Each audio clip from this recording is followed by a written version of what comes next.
What is going on, y'all? What's going on, Wolf's Warpster? Jesus. Also, what's going on, Metal Wolf? Good to see y'all. Thank you for coming in. Oh, I forgot for the ambiance.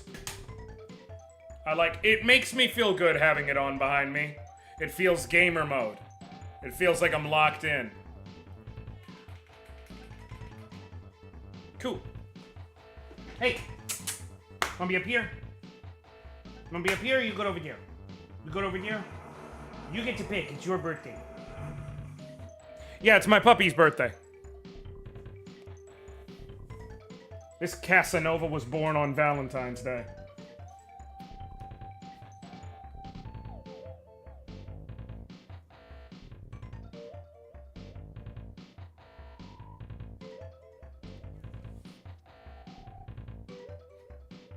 What is this from?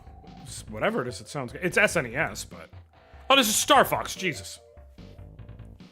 Been a hot minute since I played SNES Star Fox, man. I figure since the theme of the day, for those of you who've seen the channel title and everything before just clicking in rapid fire, I'm doing the next one of my 12 for 12 games. 12 games across 12 months recommended by 12 friends. And in particular, I'm doing Mega Man X8 Demake, a 16-bit demake of Mega Man X8. And I'm a massive Mega Man X fan. Anyone who's been around the channel for a long enough time knows this. I played just a couple weeks ago. I did the Mega Man X 1, 2, 3 cross randomizer, which was super fun. I actually randomly want to do that again one of these days. Hey, thank you for the raid, Phoenix Path. How you doing?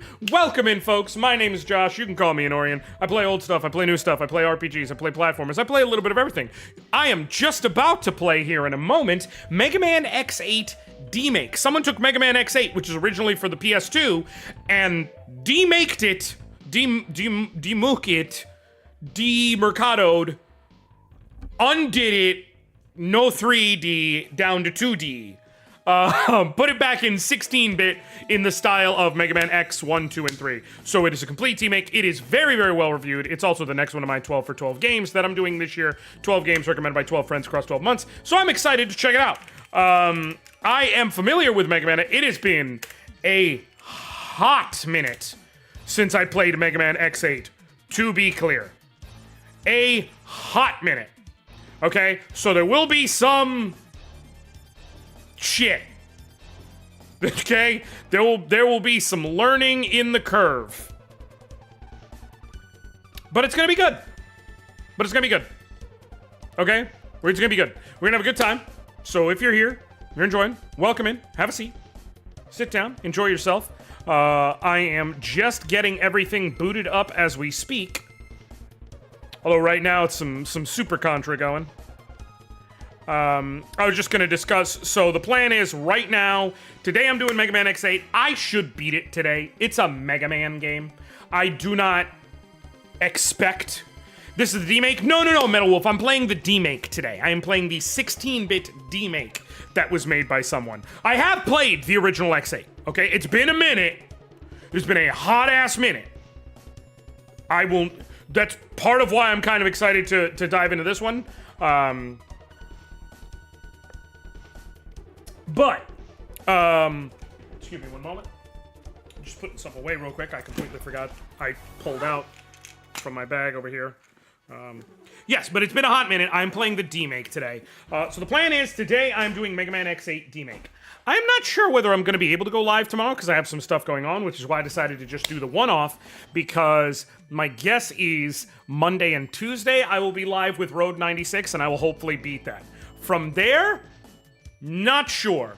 So, I am moving Aiden Chronicles the First Mage up in the lineup of games I'm going to play. But I did want to check out Resident Evil Requiem on stream. I played RE7 and RE8. Both on stream. It kind of feels... correct to stream it. And I'm interested, but I'm not yet sure. I have not fully decided. So... all that to say, I'm not sure what's coming out after this stream and the next 2 streams. I know what's coming in the next 2 streams. Theoretically, a 3rd stream. From what I've read about Road 96, I should be able to beat it in 2 streams. But I know what's coming after this, which is Road 96. I'm not fully sure yet what I'm going to do after that. If I'm going to do a couple of odds and ends. If I'm going to, you know, just go into Aiden Chronicles and not stream Requiem. I haven't fully decided yet. But that has nothing to do with today. Today, also, apologies for no chat being on. I still have yet to decide how I'm actually going to do the whole, I'm not technically supposed to have 2 different chats up at the same time because Twitch no likey thing. At some point, I need to decide. And whenever I do decide, I will let you all know. There we go. Cool. Hold on. Let me get this pushed there. And we're good. All right. Let's get in on it. I didn't turn on my controller until after I started this. I hope that's not going to cause me any issues. Inspired by Capcom. Get in the game. Okay. We're off to... I have not even turned this on prior to going in. So let's check it out.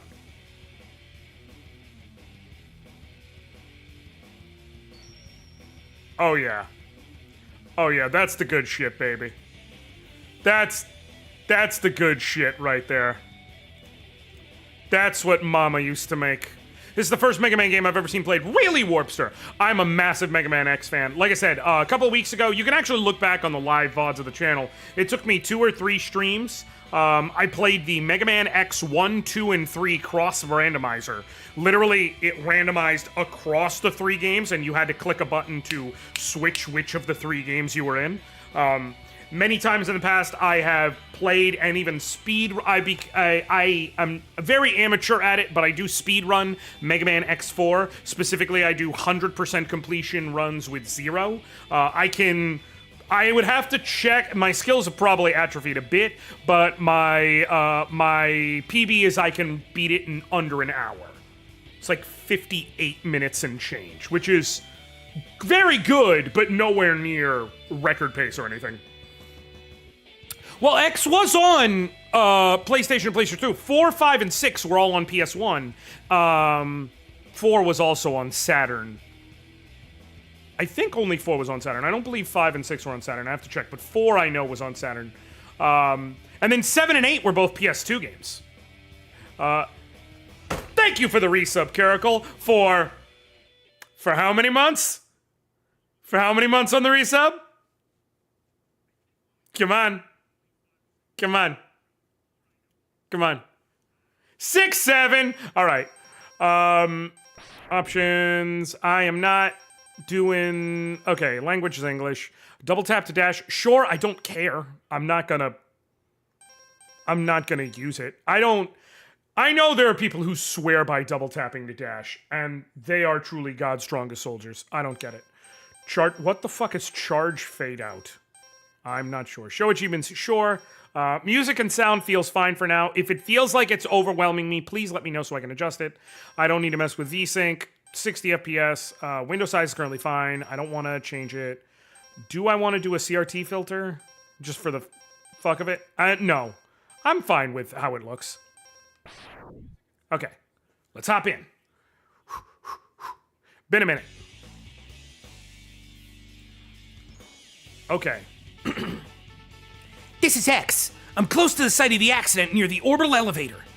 The place is crawling with Mavericks. I'll make my way to the site. Get ready to send rescue mechanoids on my signal. Roger. Yo, was that fucking Ayla? Damn, they really... Okay. Okay. They are... This shit is dead on accurate.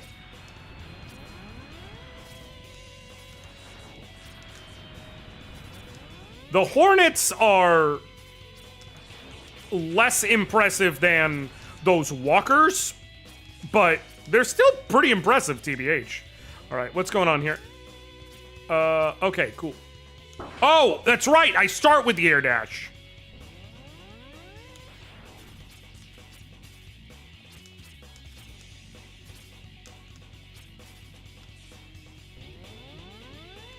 Okay. Maybe if I... Haha! Got it. We're fine. We're always fine. Okay. These dudes are very annoying, but I got him. No, no, no, no. No! You son of a bitch. It's fine, it's fine. It's totally fine. Everything's fine. It's always been fine. It's fine. Did I mention it's fine, by the way? Oh, this is a secret tunnel. There's something. I feel it in my bones. There's something. They recently added Axel as a playable character. Oh, really? Okay. Let's start this off with a bang, right? Let's start this off with a bang and with hot takes. Okay? Hot take. I like Axel as a character. I think there are a lot of people who are like, ugh, Axel's stupid, and he was just designed for the 90s, cynically. And he kind of was. I also think he's cool. Like, I like Axel. I like his gimmick. Son of a bitch. The whole, like, turning into Reploids thing is really cool to me. Like, it's a neat idea that differentiates from X enough to feel intentional and good, while also feeling like it doesn't step on X's toes. The implementation, especially in X7, was just god trash awful. But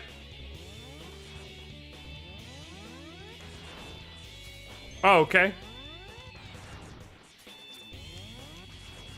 But the actual idea is sound. Like, the character is fine. I think the main reason people dislike Axel is because of X7. Completely agree. Completely agree. That is 100% what it is. Axel was in a very poorly conceived game, and so they've decided Axel himself is a bad character, and really he's not. At all. Axel is fairly cool and good. I like Axel. I think it's good having him in the mainline X games. I think it's good having him in Command Mission.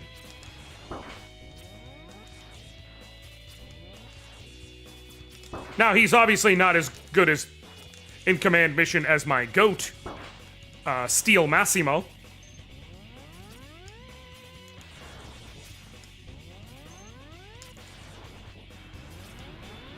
But, you know, we can't all be the GOAT, you know? Oh, there's... Yep, thought so. I was like, there's something up here if you're gonna let me go up here. You... Well done. Well done for punishing me for leap of faithing when I absolutely did not need to. Oh, shit! Okay. Alright. Yoink! Come on, come on, come on, come on, come on, come on. Nice.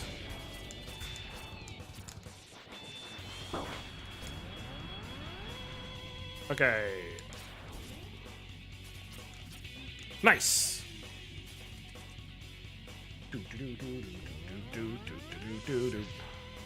Yeah, no, I thoroughly like Axel. I do. I do. So actually, I'm going to rephrase. I think there's two main reasons people dislike Axel. One is, as stated, he was in X7. Well, I mean, both are the same reason.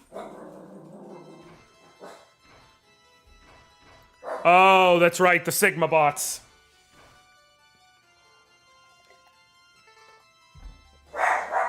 Oh, stop. Sigma?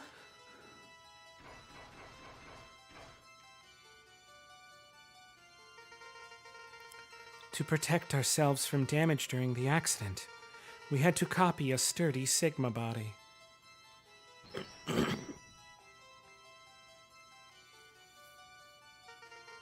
We new generation Reploids enjoy complete and total immunity to all viruses, so even copying something as dangerous as Sigma provides no risk. Who are you? I'm Lumine. I'm the director in charge of the elevator and the Jacob Project. I see. Hold tight. I'll signal my team to send in the rescue. Or that.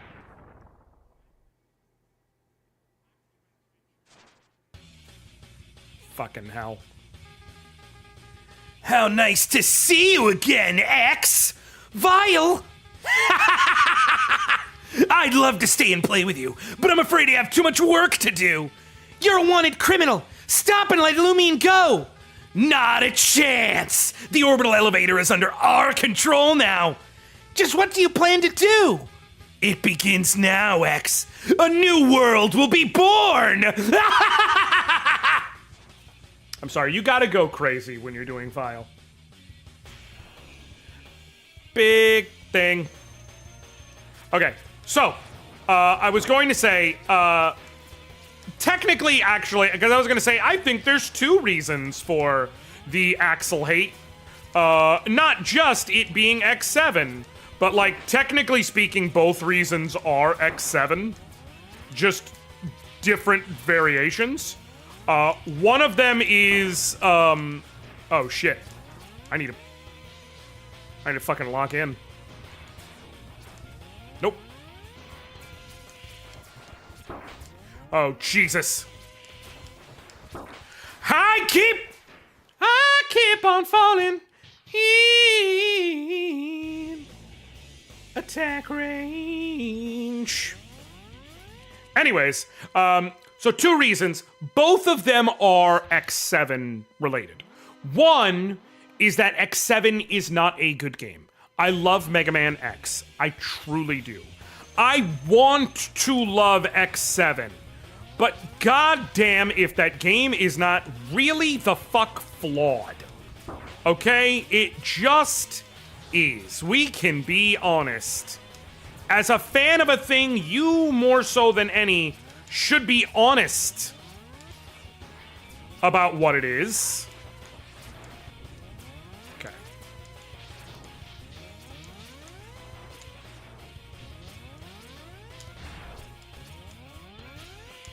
Reason number two, however, is not just that X7's not good, it's that X7 being structured to where you have to rescue so many Reploids before you're allowed to play as X that you are forced to play as Zero and Axel until you've beaten, what, 5 stages? Avalanche, no, no, not Gigabolt, when I see the name, I'll remember.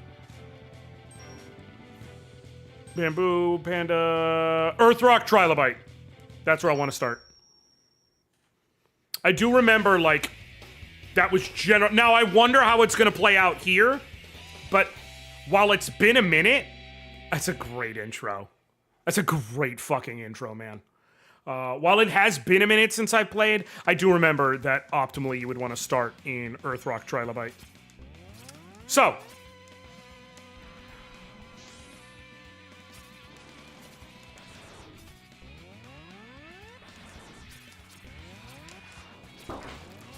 can I? Nope. Nope, so the whole thing is it's a race. And I foolishly stuck behind and made this race harder. I'm just gonna try and get some distance here. Cool, there we go. Now I feel better. But yeah, I think being, not just being that he was in X7, but being forced to play as him in lieu of X. Damn.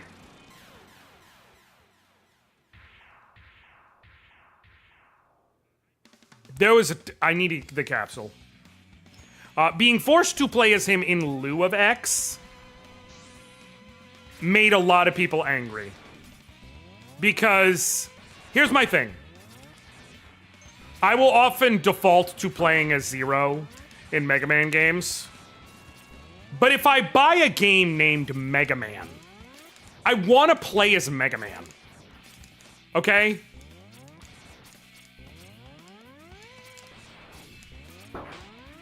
It would be very weird if I played Mario Tennis, if I bought Mario Tennis, and I couldn't play as Mario. There we go. X. I thought something like this might happen someday, so I prepared parts for you. This time, I want you to try out Body Parts 1. If you equip this, you will take less damage than you normally would, and enemies will not be able to knock you back. Board the capsule to equip this new ability, X.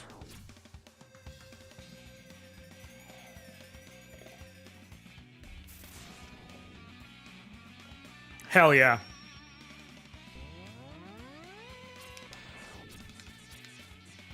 Oh, this isn't like X. I need fire to get in there. Or something to that effect. Oh.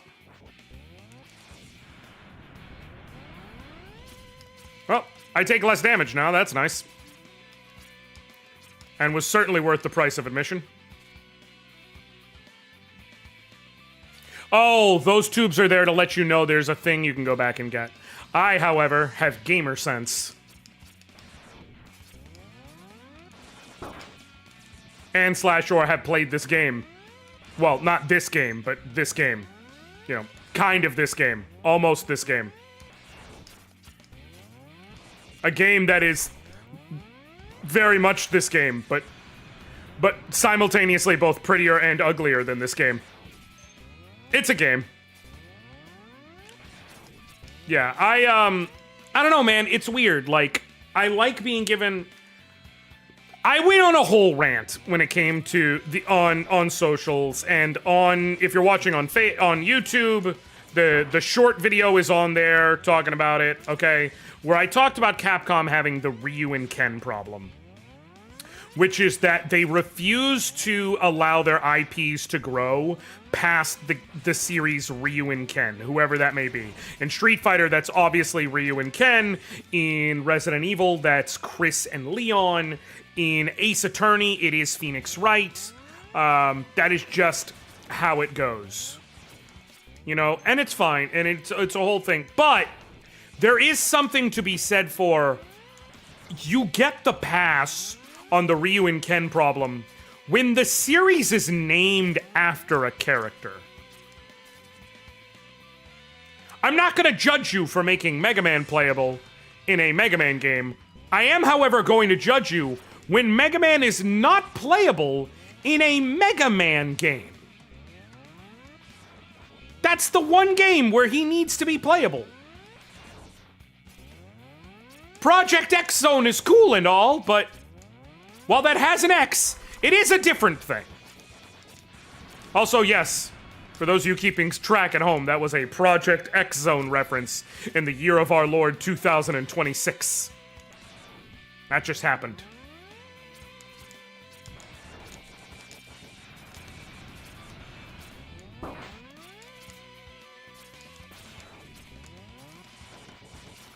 And if you've never played Project X Zone, imagine if Capcom made Smash Brothers, but they made it this like weird sort of pseudo RPG. It's an RPG, but it's almost like Valkyrie Profile. It's hard to explain. Like, I think Valkyrie Profile is the closest approximation of the mechanics of it.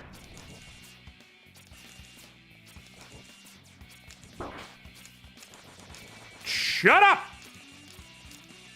Oh, that's right.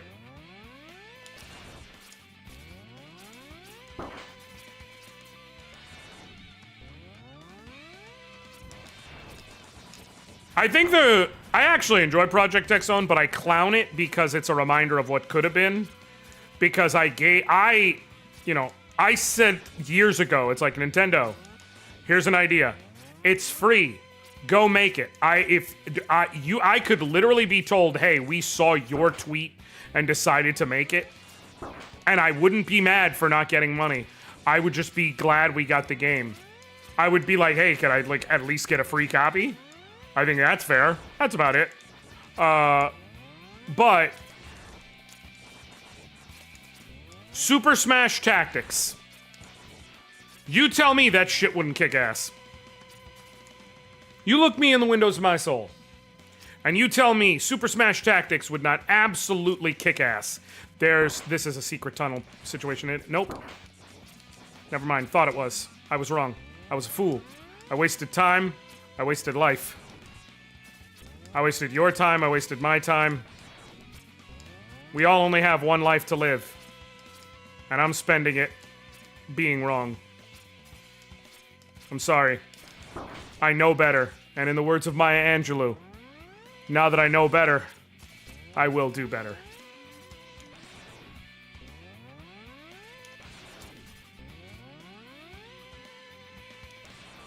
Yeah! Here's where it is. Okay, there is no I'm going to die when I get this, but it's gonna be worth it. Worth it. Worth it for an E-Tank.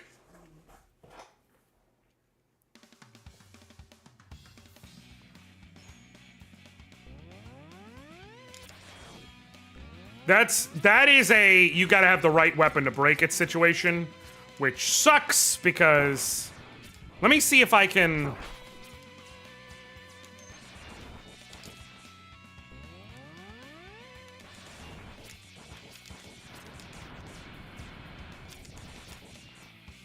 Okay. But I hope everyone is having a good day today.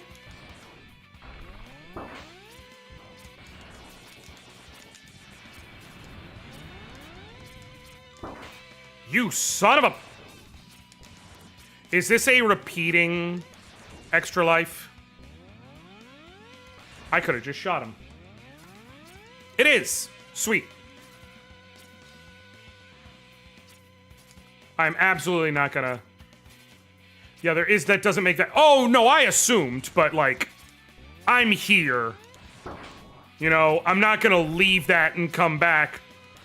If it was a thing where it's like, you have to be able to thread a frame-perfect jump, and I would have to try it over and over again, and it would be a whole time-consuming process every time I failed, that would be a thing.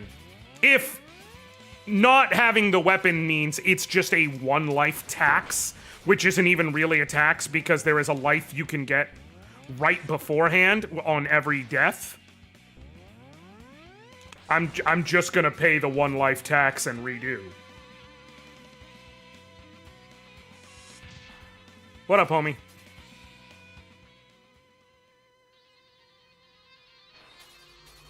Son of a gun. Damn. Damn.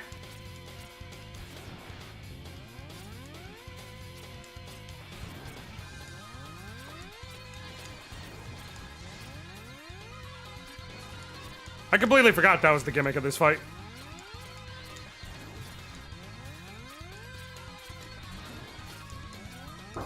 You son of a bitch. This is a neat way to do a 3D distance battle in 2D. That was a really cool way to do that. I can't even lie. That was a really cool way to do that.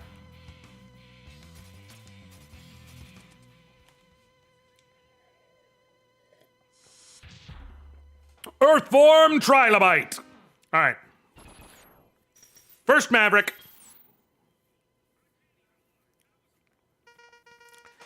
Do you realize that the ore we mine here is used in space development? Sigma must be behind this. What does he want with these minerals?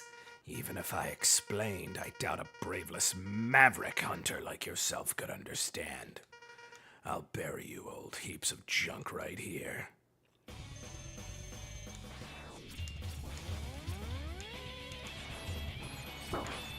Shit. I've not actually damaged him. Okay, now I have. Okay. Son of a bitch.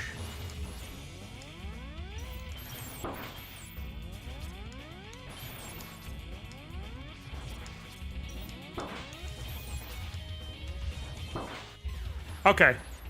Now I understand the gimmick. Now I understand the gimmick.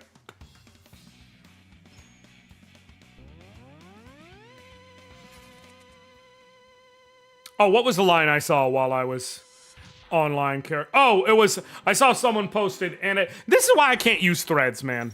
I cannot use threads because people say shit on threads that it's like, I hope to God you don't mean what just came out of your mouth.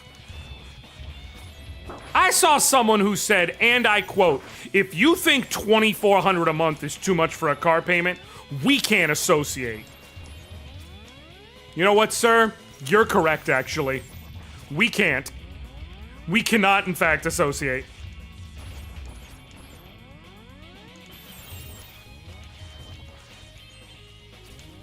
Okay.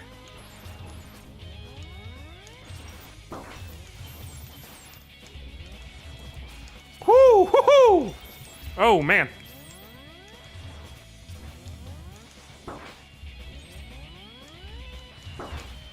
Nice.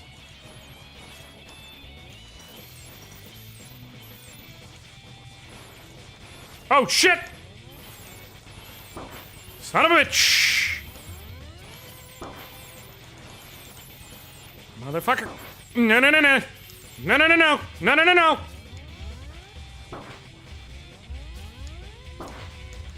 Damn. Damn. I think I took too much damage during that last phase. Damn. Come on. No! Okay.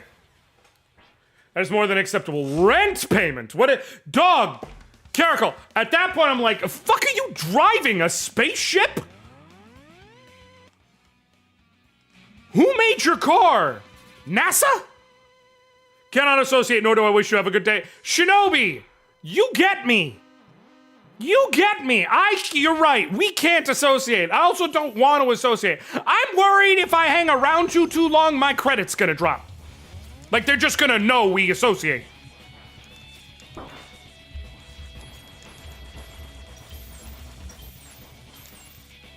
Okay. While I have him like this, it seems the dominant strat is actually...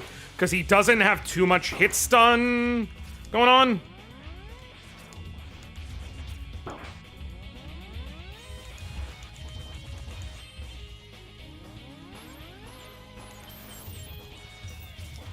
Nice! It's actually pretty much perfect.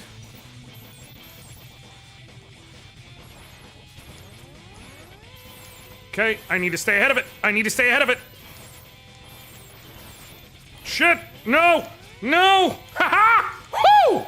Okay, I'm doing fine. I'm doing great. I miss this feeling with Mega Man games, man. Like, facing a new, like, boss puzzle and having to figure it out.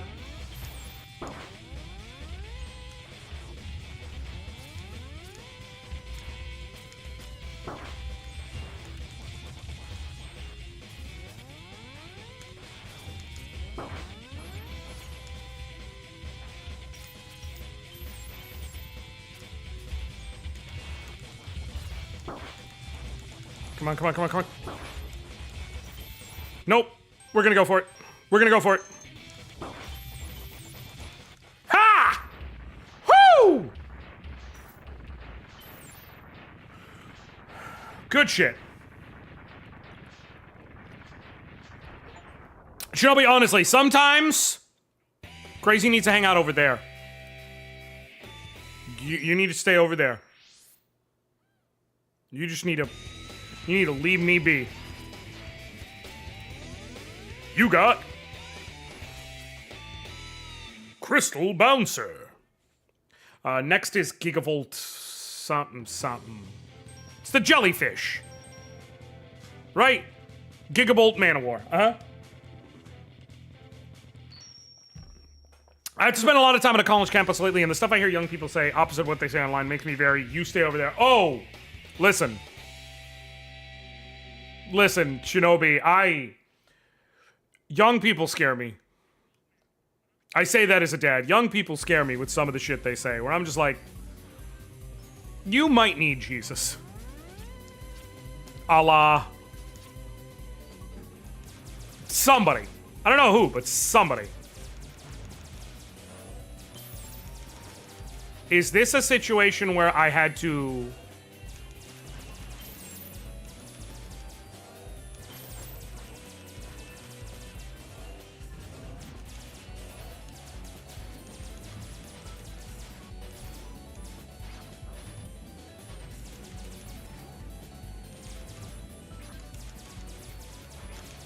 Okay.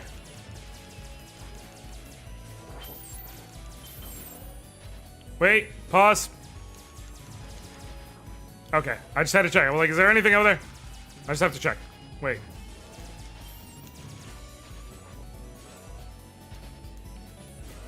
I can't remember. I feel like most of the shit is gonna be the same, but I can't remember. Oh no. I can't remember if what secret shit might be in this level.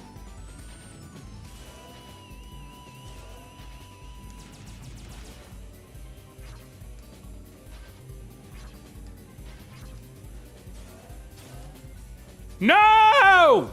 Okay, we're fine. Wait.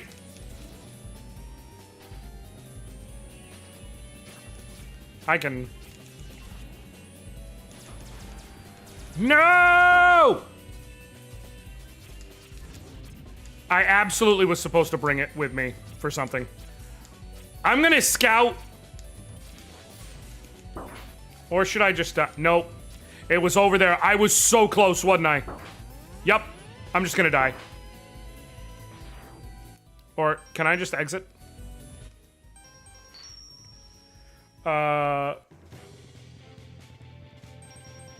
They need real G's because the fake one in their head telling what they want to hear isn't helping things and would be fighting with the real one. Correct! Actually correct. My favorite line to tell people in modern times is seek a deity.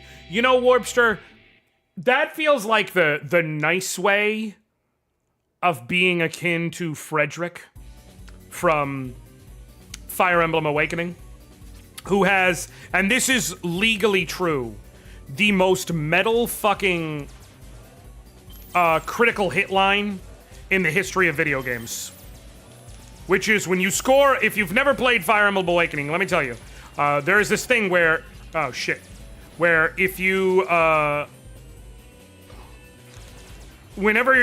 was the first game in the series to have regular, consistent voice acting. And specifically, every character when going into battle would, you know, shout stuff out, but more importantly, would shout out critical hit lines whenever they got a critical hit. Frederick's critical hit line was, and I quote, "Pick a god and pray." Which is a level of metal that is hard to put into words. Because it not only implies that I'm going to kill you, it's pick a god and pray. I don't really care which god you pick, it's not gonna matter. He's not gonna save you. Okay. Okay. Fuck me, I guess. It's a baller line. It is an objectively baller line. Okay. Cool. Nice. Alright. I like the puzzle that this is.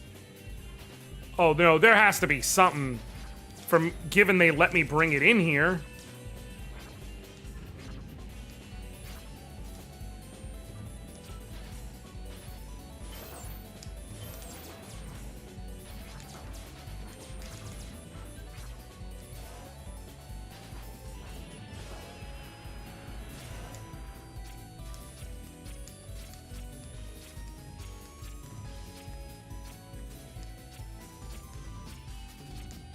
Was that what it was?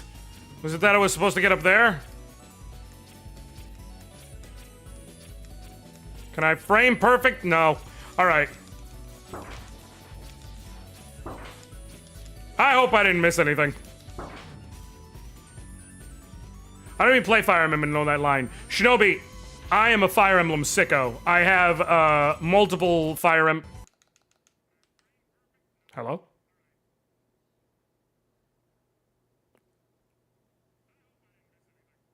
Well, that ain't great. Why?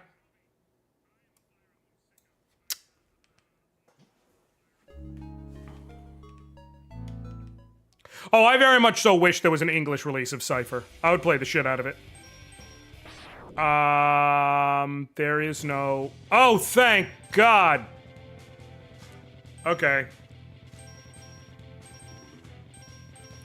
Okay.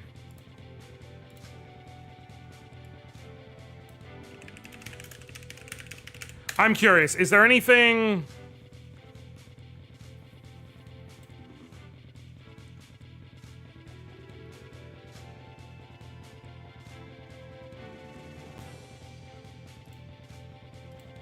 Is there anything... Okay.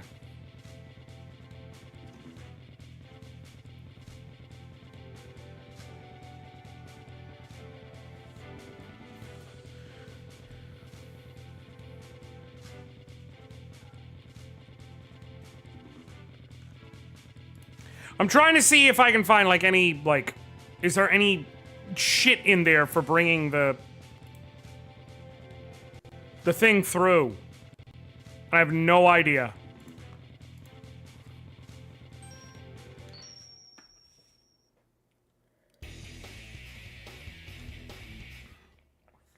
No, I am a sicko for Fire Emblem Shinobi.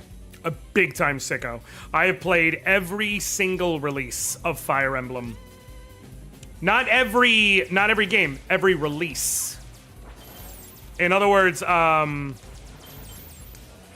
so, as a for instance, you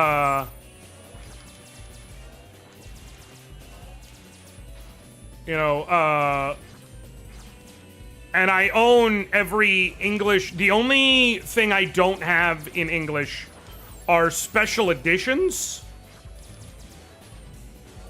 I'm curious. And I do even have some of those.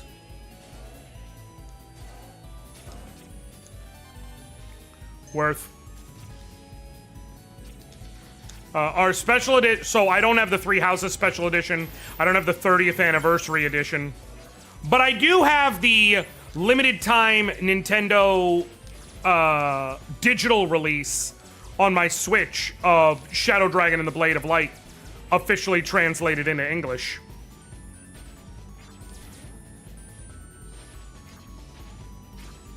I just don't have the special, like, 30th anniversary physical release.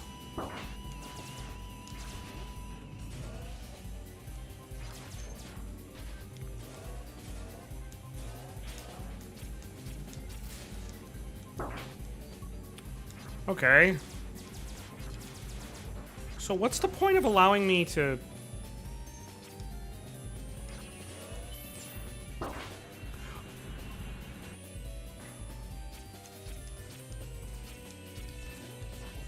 Oh, wait, I could have crashed through the door if I had more life in the...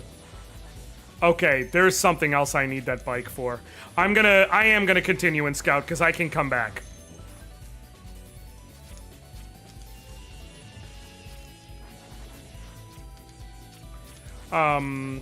Yeah, I played every single release.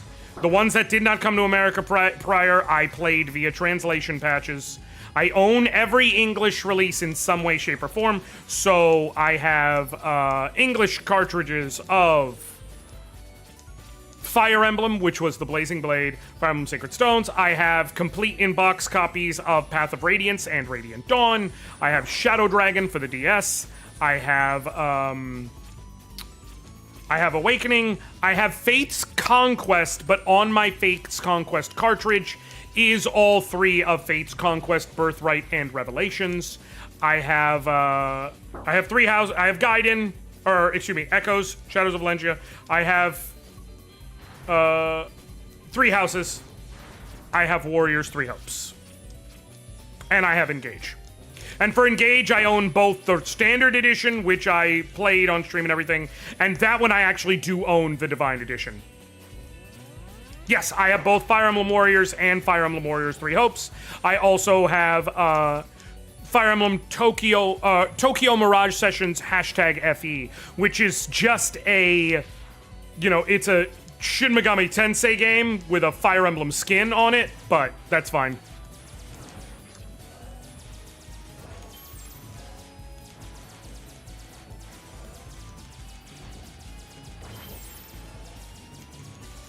There's stuff to get here, I just know it, and I've gotta... I fucked up there, guaranteed. Huh? There's something up here. There's something up here. I know. Oh no, this is where I was supposed to go. Aha! Almost died. I'm just curious if there's no way to go back. Yeah, it helps that I am also a huge Warriors / Musu fan. I discovered Dynasty Warriors 3 in high school, and it not only made me love Dynasty Warriors and have that become one of my favorite series, it actually made me love the Romance of the Three Kingdoms, like, the story of it all. It is a book of literature I've literally read before, and I know a great deal about the actual proper Romance of the Three Kingdoms and its characters. I still don't understand whether people like or hate Fire Emblem Warriors because a bird both so much. It's a very good game. If you like Warriors, you'll like it. Period. If you don't, I think Fire Emblem Warriors 3 Hopes is the most Fire Emblem a Warriors game could be. Whereas regular old Fire Emblem Warriors is far more of a Warriors game with a Fire Emblem skin on it. Gigabolt, Man of War! Return Abel City's energy supply to normal. If you don't, the city will be destroyed! I'm not doing anything wrong. Who are you, anyway? I'm Mega Man X. I'm a Maverick Hunter. Has Sigma made you go Maverick? I'm no Maverick. I'm in complete control of myself and my actions. I'm working hard to realize our dream of a new world. You've gone Maverick! I'll have to stop you! Bam. Alright. Oh, fucking hell. That's suboptimal.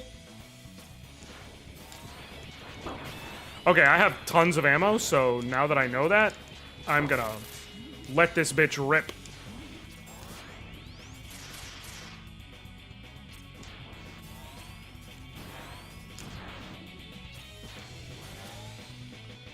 I mean, they got Vile on their side. Kinda anyone who hangs out with Vile is insane, if we can be real.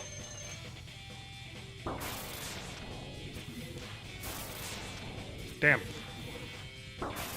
Damn. Nailed it.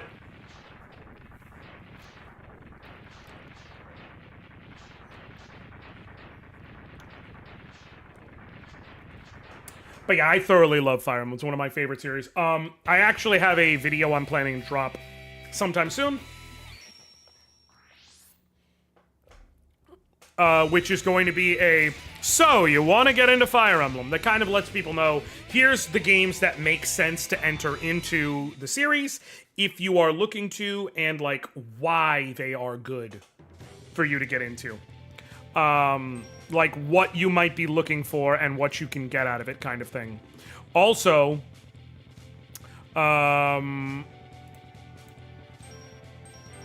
where's... Okay, it's you. I'm also have a silly challenge run I came up with like 2 years ago or whatever that I want to do a video of, which is, can you Nuzlocke Fire Emblem? More specifically, I'm going to do it in The Binding Blade, the last game that didn't come to America before they started coming to America, which is the one with Roy. Because I think Binding Blade is quite literally perfect for a Nuzlocke.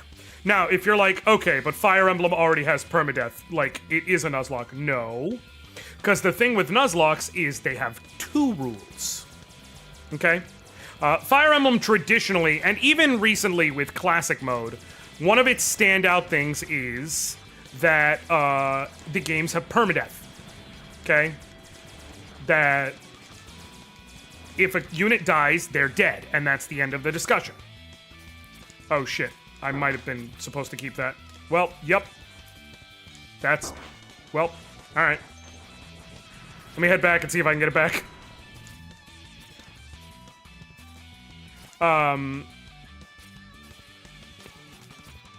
And so that's why I've said it before and people have been like, playing Fire Emblem as a Nuzlocke, you mean just playing it without resetting? No, actually, it's deeper than that. Because the actual system is of a Nuzlocke is twofold. For starters, you know, if a character's dead, they stay dead, as we all know. But secondly, the thing about a Nuzlocke is you don't get to pick your Pokemon. You run in, it's whatever is the first thing you run into whenever you come onto a new route. So, what you do is you pick a game that has multiple chapters worth of multiple recruitments, especially. There's alternate ways to do it, which I can discuss. But for Binding Blade, I think it's perfect because for the vast majority of the game, every single person who you can possibly recruit comes in a chapter where there's more than one possible recruit. So, you get your Lord no matter what. That's your starter Pokemon, so to speak. And then, every map, you find the way on how you want to delineate it. For myself, what I decided on is just, son of a bitch. Okay, hold on. I did it too. What I decided on is just figuring out however many units I could recruit that chapter, lining them based on pulling up Serenus Forest because it is, you know, the simplest and most accurate way to do it. It is a very well-known Fire Emblem repository of information. I'm gonna keep going and see what the situation is. And then I just put it into a random number generator. So for instance, in Binding Blade, first chapter, no matter what, you get Roy. And then there are 5 other characters that come with Roy. Marcus, the Paladin, Alan and Lance, the Cavaliers, Bors, the Armor Knight, and Walt, the Archer. Or Walt the Archer. So what you do in a Nuzlocke is, it's like, okay, I set up a random number generator, 1 through 5. I line it up top down.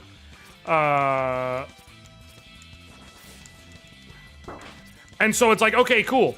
I have seen that is not a standard rule. Remaining is the second rule. No. The 2 rules of a Nuzlocke are, rule number 1, you can only catch the first Pokemon you run into in any given route.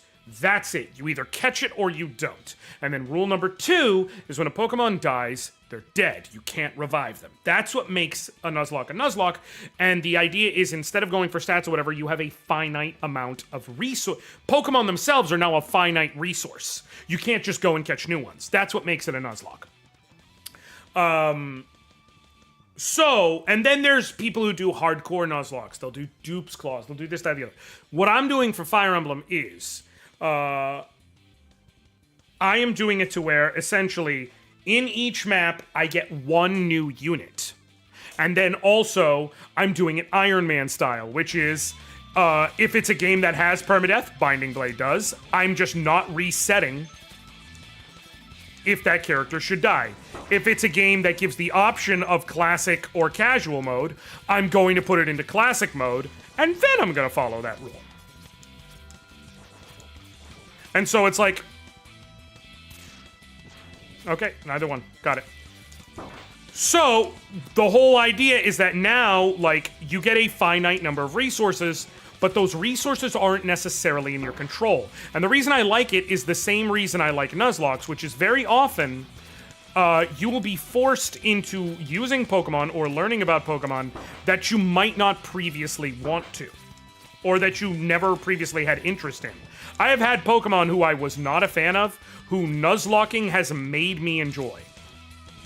Okay? I know a lot of people are like, oh, Breloom is awesome. I didn't give a shit about Breloom until the first time I ever did a Pokemon Emerald Nuzlocke. Emerald, Sapphire, I forget which one. Regardless, that motherfucker became one of my favorites. But I had to discover how good he was through that.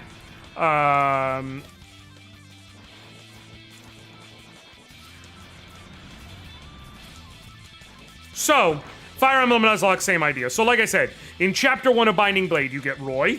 He's your starter, you get him automatically. I go with, like, your Lord is your starter Pokemon, so to speak. And then you get 5 additional characters. So, I line them up in terms of their name in Serenus Forest, 1 through 5, and then I just use a random number generator, 1 through 5, and see what number it spits out. And whichever one it spits out, that's the catch I get for that map. And those are the only characters you can use. It's whichever ones you catch.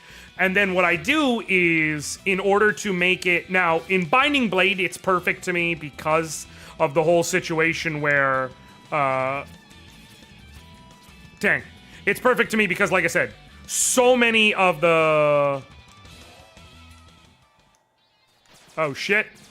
So many of the chapters involve multiple possible characters coming at once, so you can really emphasize the whole you don't know what you're getting thing. And so in that case, I actually don't refill the, character. It's a one-shot opportunity. It's like to match the idea of a Nuzlocke so much. It's like, if you miss Rattata in Route 2, it's not like you can just decide for Route 3 to go back and get Rattata in Route 2. Like, he's gone. That's it. And so with this, it's if you didn't get a character on that chapter, that's it. You don't get that character. They don't get re-added to the character pool later. Which I've started it out. I got a very good distance into it, but then there was some reason why I wasn't able to finish it. I started working on something else, I'm sure. No! And so, that's the end of it for that. But I plan on bringing it back because it was fun and I was really enjoying it. I had to use some characters who are thoroughly suboptimal for playing Binding Blade, but made it fun. Like, anytime you're doing a Binding Blade run and you gotta use Wendy, you are just having a fucking time, let me tell you. Yes! I don't care about Nuzlocke and Pokemon also, specifically because it runs counter both the premise of Pokemon and the premise of the comic Nuzlocks are based on. It doesn't run counter-current to the premise of the comic. Except that mechanically, Pokemon games are not designed for that, and universally, no amount of randomness is going to shift that Pokemon you might not like premise, since there's design intent to Pokemon route placement. And it missed the premise of the comic, since the comic was about caring about the Pokemon you're using. The only thing people do with Nuzlocke is obsess over making the game harder. No! I literally just told you how I have had multiple Pokemon I have come to like by Nuzlocking. I think you're conflating the idea of extreme hardcore Nuzlocking with the base principle of the Nuzlocke. And even in the case of extreme hardcore, it very much so can still lead to people liking Pokemon or truly connecting with Pokemon they wouldn't have before. Depends on how much you're willing to. Some people go purely analytic, and that's fine. That's their choice. Oh, nice. Oh, does it speed up the charge of my regular degular shot? Please, God. Please, God. It has nothing to do with caring about Pokemon, so if I wrote the rules, that made more sense. Huh? It has nothing to do with caring about the Pokemon, so if I wrote the rules, that made... It has everything to do with caring about the Pokemon if that's what you want out of it. I'm confused. Yes, it would, this is a two things can be true situation. Yes, at its core, it's about making things harder in how it often is, but it also still leads to caring about the Pokemon a lot.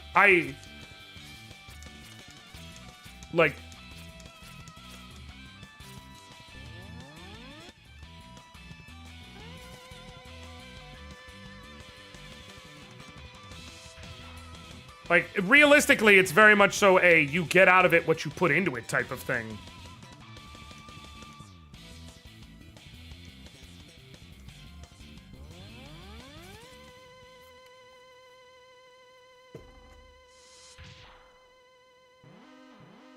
Also, I've read the original comics more than once. All of them.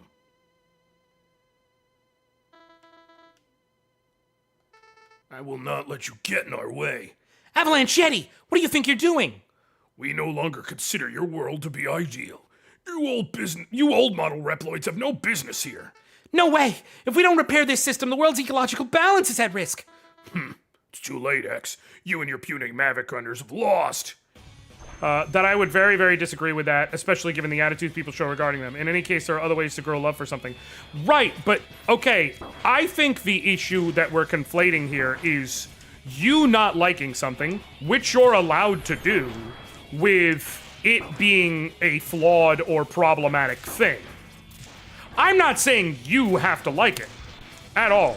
In fact, it would be at best odd and weird, at worst extremely bad for me to try and tell you what to like. It is, however, also just as flawed to imply that other people are, like, the way you're phrasing it, whether or not you're intending to, it's basically coming across as everyone else is wrong for enjoying this.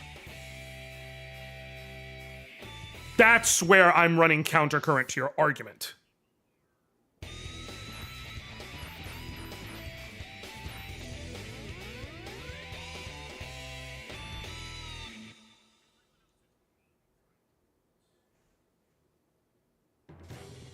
Who comes after Avalanche Yeti? I completely forget. Again, it's been forever. Burn Rooster! That's right. That's right. Time for a cockfight.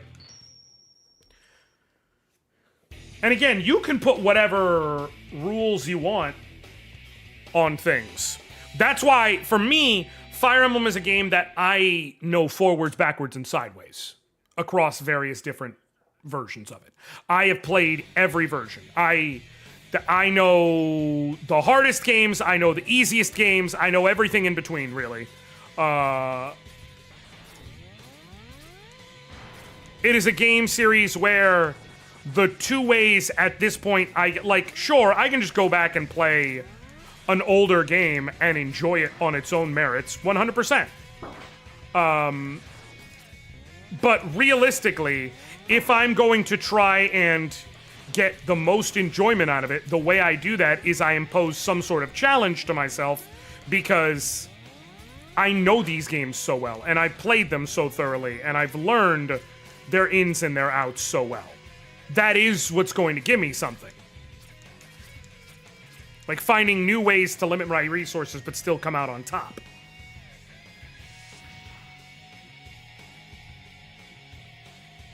I have dealt with a way more toxic behavior about it, and that's where I'm drawing a line that makes me not wish to be a part of that community. Yeah, but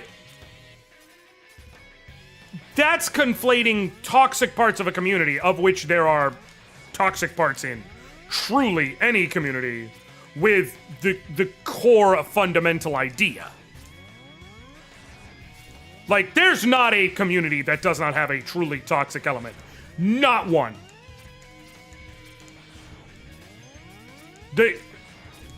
Maybe some really, not even an eclectic one that is supposed to be rooted in joy or, positivity or acceptance. There's toxic elements to the Yakuza community. A game whose sole heavy fundamental premise is about acceptance, is about, meeting people where they are, all these various things.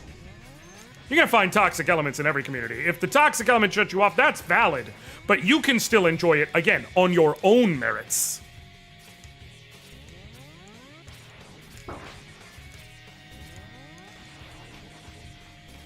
Like, case in point, I just mentioned the whole idea of the rules for a Nuzlocke, for a Fire Emblem Nuzlocke. I can tell you right now, there will either be some Nuzlocke purist telling me that my Fire Emblem idea is stupid because it misses so much of what makes the Pokemon Nuzlocke the challenge that it is, or some Fire Emblem enthusiast trying to dunk on me because I'm using inefficient characters or any number of other things. I not only am saying that out of is this an auto kill? I'm not sure.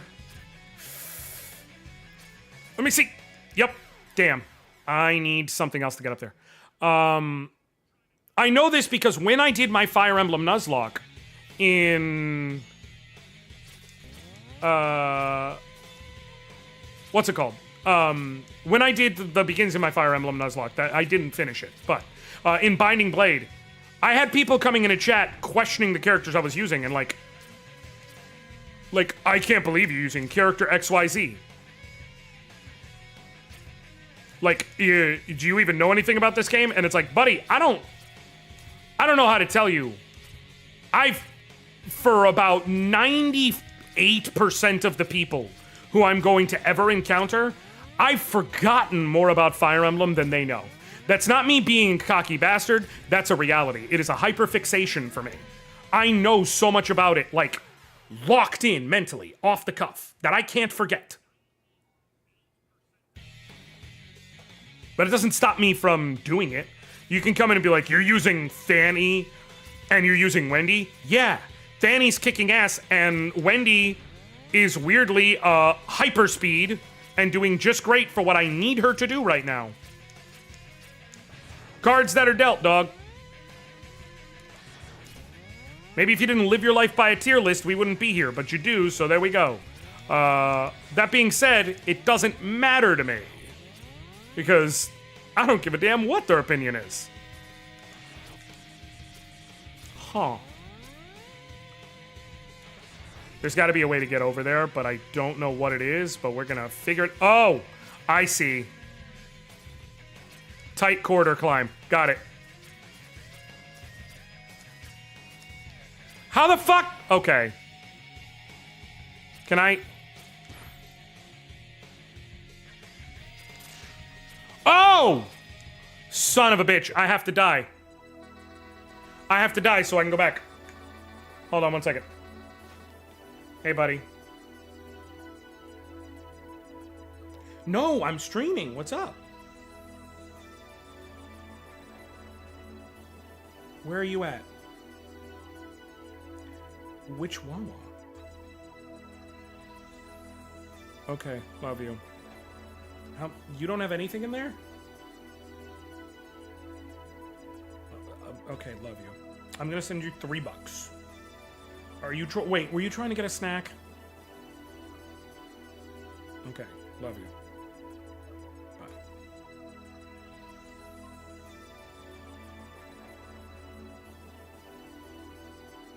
Bye. Okay. Sorry about that.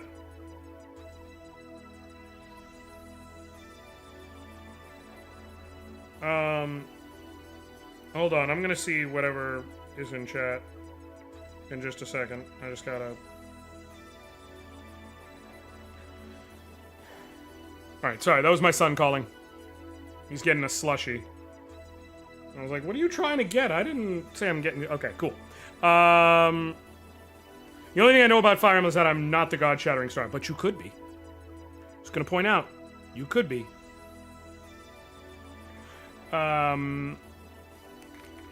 Alright. Pokemon I like in TCG are still not Pokemon I care about in mainline or Pokken, which is fine. You don't have to. Dog, my all-time favorite Pokemon is Sandslash.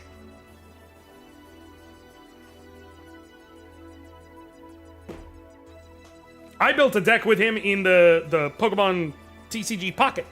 Did, revolving around Sandslash and Marowak, because I loved Sandslash so much. Like, grant your dash invincibility to enemy attacks while on the ground. What up, Quaresma?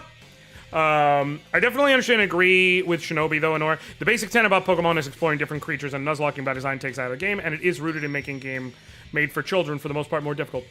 Okay. Here's where what I'm coming at it from the other end.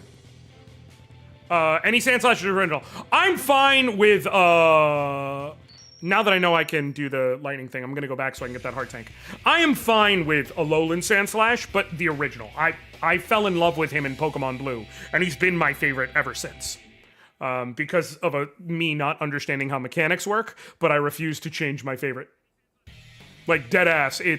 I did not know as a child because, you know, back then we didn't have guides that gave us useful information about, like, what attacks did and stuff. It was pretty much all just, you know, hit or miss, like, learning on the fly via trial and error. But back then, like, I ended up falling in love with Sandslash because there was a time when I was in a really tough fight and I would need it, and like, Sandslash was my last Pokemon, and he ended up clutching up for me and getting multiple crits in a row. And I was like, oh, hell yeah, this is my savior, this is my best guy. And then he ended up being really good with Dig, later on Earthquake, so that I didn't have to wait 2 turns. He would constantly get crits. I was an idiot as a kid and did not realize that Slash had an increased crit rate, because we did not know shit like that back then. Anyways, vis-a-vis, it is rooted in making a game for kids harder. Correct. It is. Again, though, this is where I go, it's people can get out of things what they want to get out of it.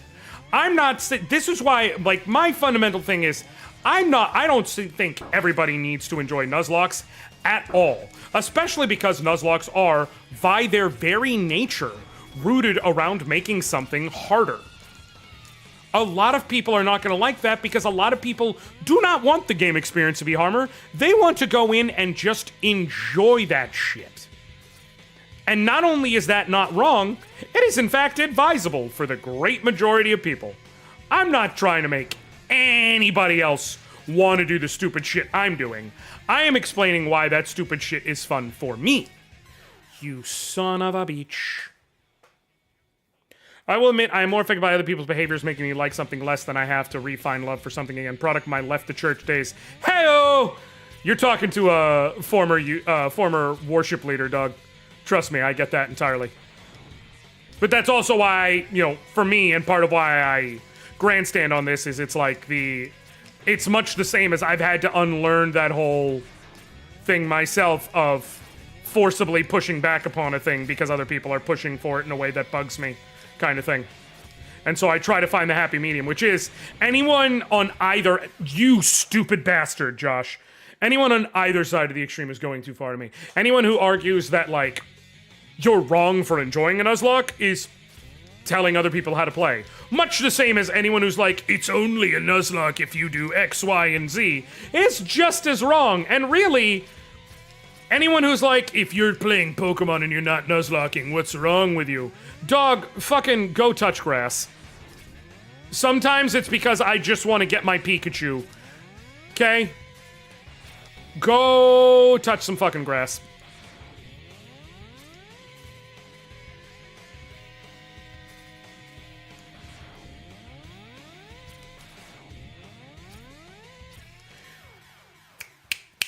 Can't believe I did that shit. Big difference with other people is I don't like singular favorites. So I just like a lot of Pokemon and exploring them and things will grab me when I go, oh, I have plenty of Pokemon that are my quote-unquote favorite across all different generations. But Sandslash he's my guy. Sandslash is my guy. Like, I just know it's like when people are like, if you were in the Pokemon world, what would be your ideal part? I'm not even saying I would be a ground-type trainer or anything along those lines. Although there are a couple of ground types I like, but if anything, I might be a bug-type trainer, given how many of them I love. But Sandslash would be my ace Pokemon. I know that. Just a heads up, those spikes are into that. I appreciate you, William. Thanks for looking out. That's what I've been doing wrong. Original Nuzlocke comic got me read so much Nuzlocke comics on TV. There was a series where there was some great Nuzlocke comics on DeviantArt. I remember seeing one that someone did where, oh god, I don't remember who did it, and it's gonna piss me off. One day I'm gonna go see if I can put in search terms and find it again. They did a Nuzlocke, at least partially, of the Johto games, and I remember there was this whole thing where they had a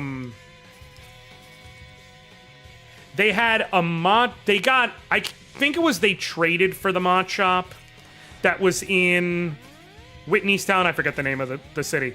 But they gave her an Everstone as like a necklace so she would never be forced to evolve. They had a Butterfree who was like the father figure to their Togepi, and the Butterfree ended up learning Hyper Beam because they like saved up for the stuff at the game corner for it.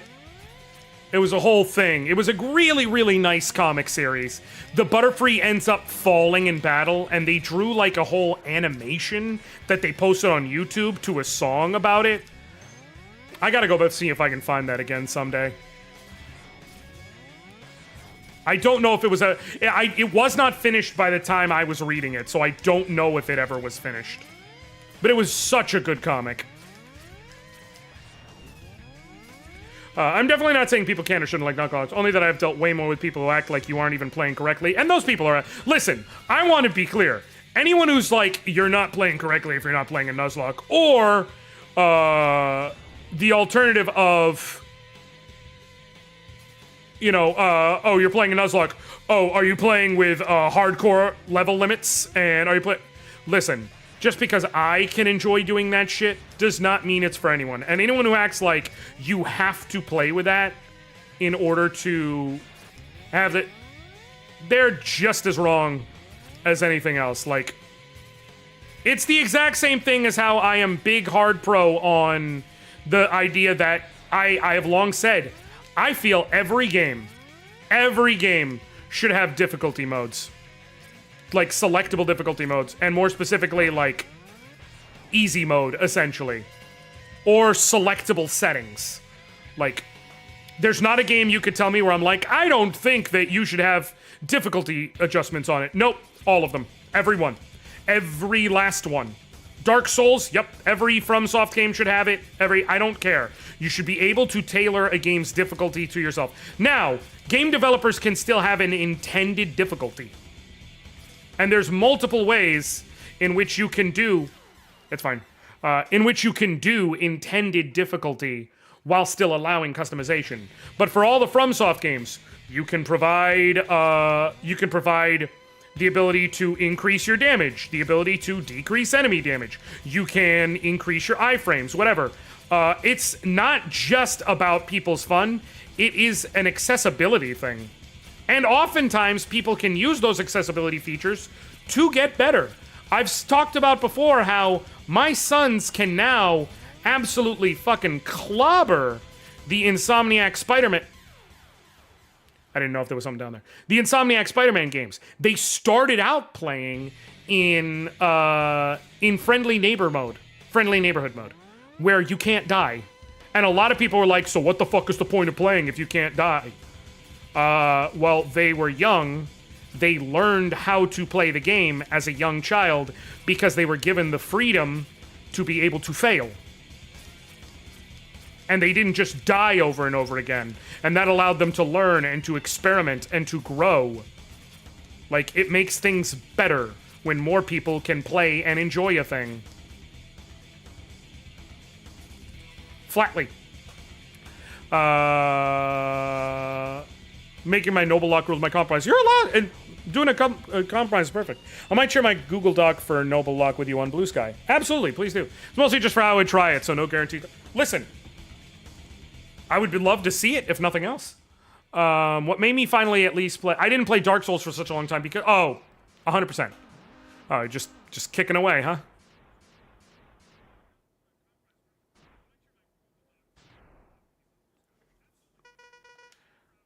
Do you know what this place is, X? It's the Borderline Waste Disposal Center, where garbage is pressurized and burned. Burn Rooster, why have you started a riot? Is Sigma controlling you? This is no ordinary riot. This is revenge for all the Reploids you labeled Maverick and threw into this scrap heap. Mavericks bring only disaster and destruction. We have no choice but to stop them. This is what you mean when you speak of justice. It's you who should be scrapped. What does Sigma plan to do? You know he's just using you, nothing more. Using me? If that's the price I have to pay to bring about the new world, so be it. There's no place for Reploids like you in the new world we'll create. What finally made me play at least Bloodborne is watching Game Grumps play and enjoy failing and learning, and I learned how to play those games. Actually play, correct. Where there's a lot of talk of not dying. Listen. But again, what's funny is for so many of them, the classic statement has been, get good, scrub.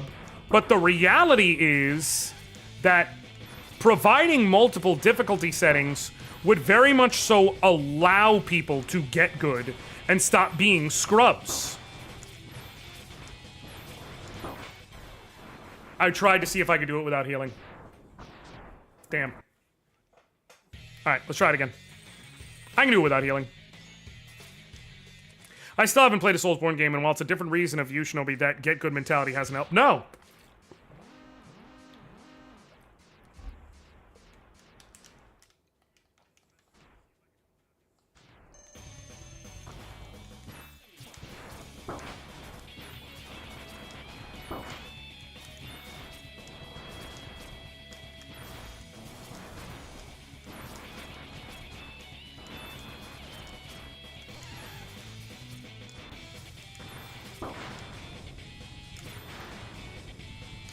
Okay.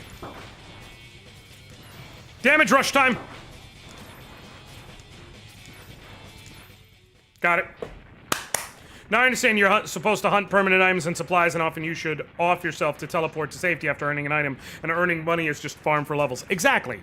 Mavericks bring only death and destruction. They have to be stopped. That's not what I said at all! I was blaming you for falsely accusing these innocent robots you've scrapped. Exactly. Exactly. Oh, shit! Okay, that can be used to get to new places. Because I have another level of air dash. I wonder... Okay. Who's weak to fire? Bamboo Pandemonium. Such a good name.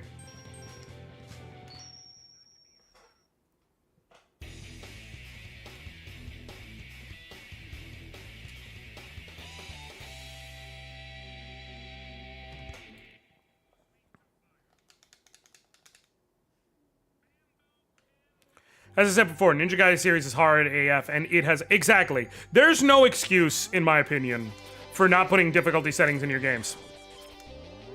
And by the way, there's a lot of people like, it takes out, like... I can't tell you, there's multiple people I know who would never have played Hades if it wasn't for it having quote-unquote God mode. And what's funny is, you hear God mode and you're like, oh, so they just cheat? No, actually.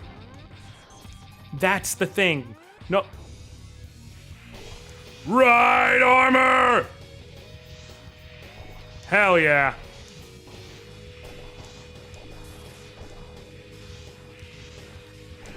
It's not even, like, people hear God mode and it's like, oh, so it's mass cheating. No, what the game does is every time you die, it tracks that shit. And it tracks how you do.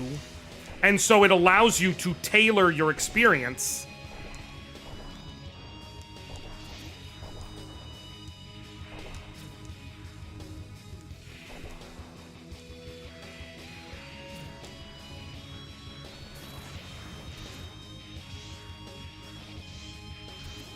There's got to be a way to get up there.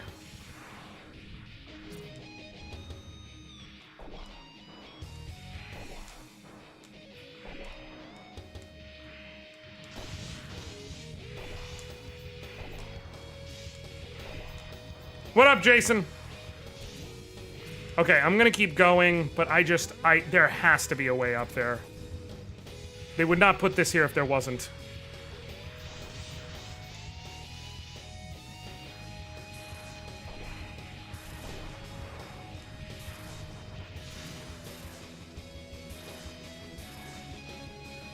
Okay. Oh, hey! It's just, I just needed to not interrupt the shot like I did. Or the jump like I did. If I just hold it, I get that little fragment of an inch extra that I need. Good to know.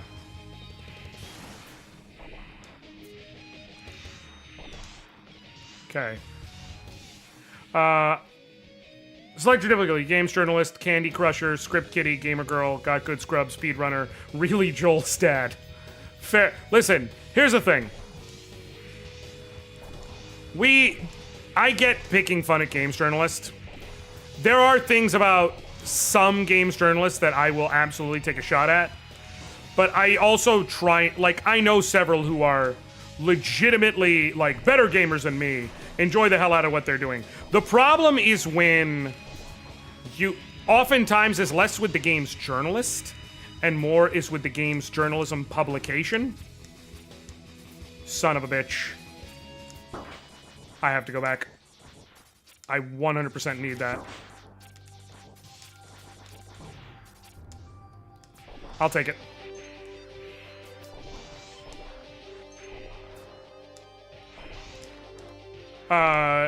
It's like they just insist on being like, yep, this is who's going to review this game. Without it necessarily making sense.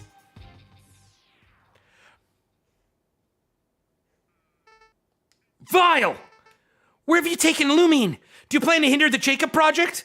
Reunited after all this time apart, and all you do is bombard me with questions? Don't worry about our little friend. Lumini's being taken care of. The orbital elevator's too important to us to hurt the one who operates it. Don't you know what you're doing? The Jacob Project is an important joint venture between humans and Reploids. Chill out, X. Let's enjoy this little reunion, okay?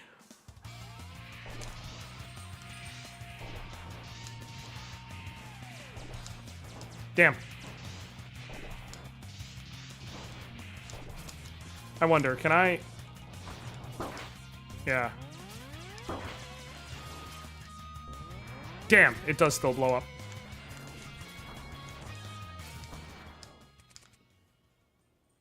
Wait, what?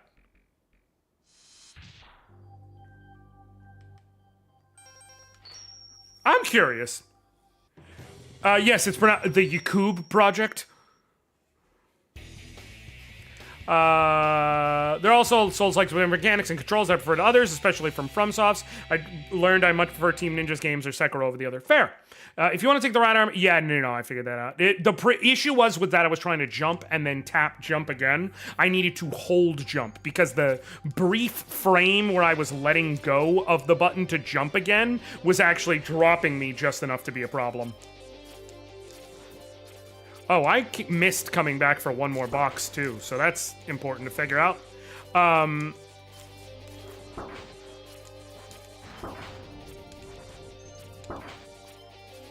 So yeah, the issue with a lot of games journalism is less the journalists themselves and is more the game journalism publications. Just like, essentially assigning whoever is next man up to do a review, which can be fine. After also a lot of games, you only have so much time to get through a game before public release, and you have to write edit. No, but that's what I'm saying. Is so like people will point out like the Cuphead review where the game reviewer legit spent like 3 minutes or whatever on the tutorial. Okay, I'm gonna be real, y'all. Yes, we can crack jokes and shit, but the issue there is that's probably just someone who shouldn't have reviewed a game like Cuphead. Now, a lot of people point out, correctly, that you should not necessarily always have fans of a game reviewing the game, because you're only going to get a certain specific type of review, right? Like, you know, there was an article that came out a while back. There was a review that was a review of Dynasty Warriors Origins as reviewed by, I'm trying to remember the name. It was like Game Central or something like that. They've had some takes on there, by the way. But the problem is that it was just such an inflammatory review. Like, it was borderline hateful, dog.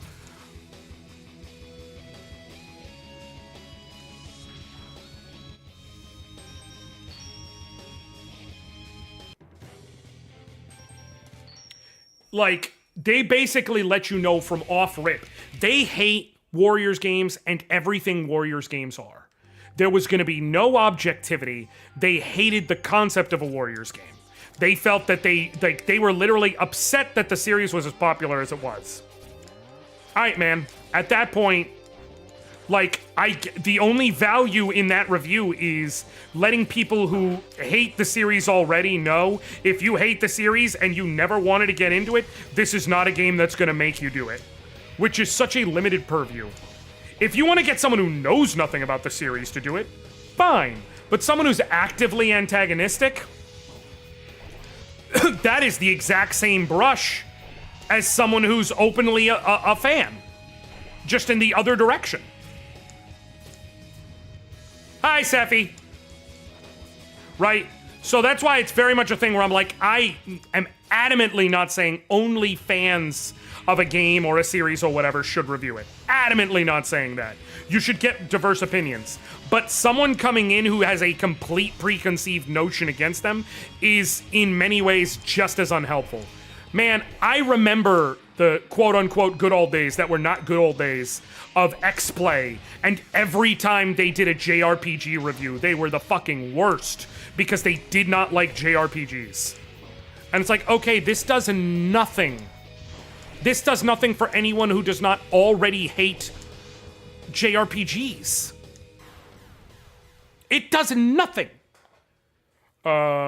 Sorry, the person best appropriate for the game is busy with another game review, so someone else gets review. Right, that's what I'm saying, Shinobi. It's a lot of people be like, oh, you have these terrible game reviewers on staff. No, it's that they have a limited number of game reviewers on staff, and sometimes they don't actually sit there and take the time to kind of chart out future releases versus who currently has games, who has games upcoming, so on and so forth. And so you end up with someone reviewing something who very much so should not be. Like with me, I have the luxury because I'm just an individual guy. When I get offered a key for a game, I review what I want to review and I don't review what I don't want to review because I am, like, y'all, I can show you my email. I'm not saying, like, Atlas and Capcom are throwing themselves at me, not at all. But in terms of especially, like, indies, I've got fucking key offers for days. And not even like go and apply for keys. I'm talking, if you check my email, it's full of, here's a Steam key, here's a Steam key. I play what I want to play though. I have that luxury. With something like IGN, for instance, they don't have that. So, the issue is very oftentimes less the reviewer and more the review publication putting someone who should, like, it is the reviewer, but it's like, this is a person who, by and large, probably did not want to review this, but they got stuck on it, and so now here we are. Because they got told, this is your next project, and they did not have the option to say no.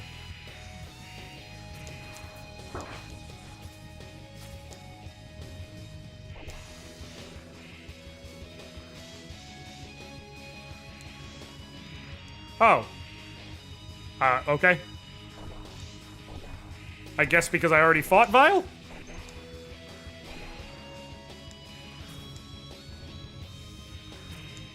You should try and get a key for that new Brigandine, by the way. What, I won't? Come on, Jason, come on. You should already know. Motherfuck. Not necessarily fans, but some people do not have the dexterity for certain games and being forced to play something. Exactly. Exactly. Exactly. There are people, like, now, there are certain reviews, however, where I'm actually like, you know, actually time told on that one, and it's fair. Here's a hot take. Here's a hot take. When IGN did that, I think it was Omega Ruby Alpha Sapphire review, and it was like 7.2, too much water. The Hoenn games have too much water, Doug.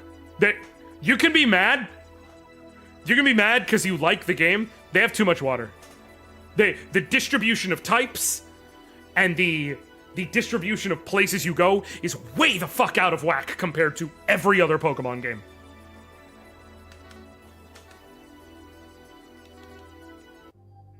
Way the fuck out of whack.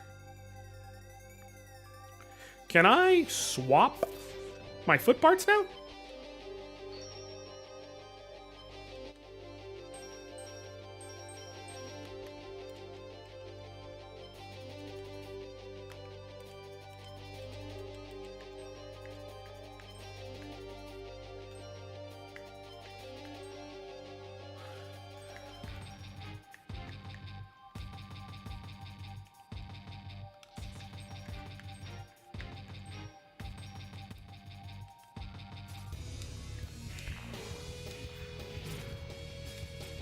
What did he say these let me do? I missed it.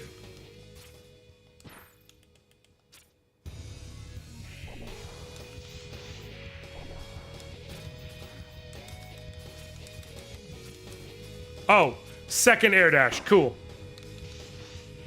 Dope.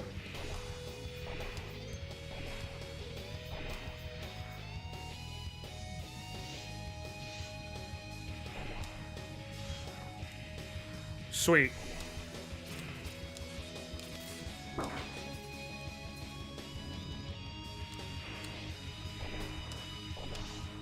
Okay, hold on. Hold on.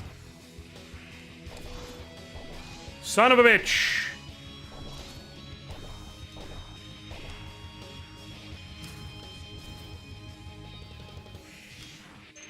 Nice.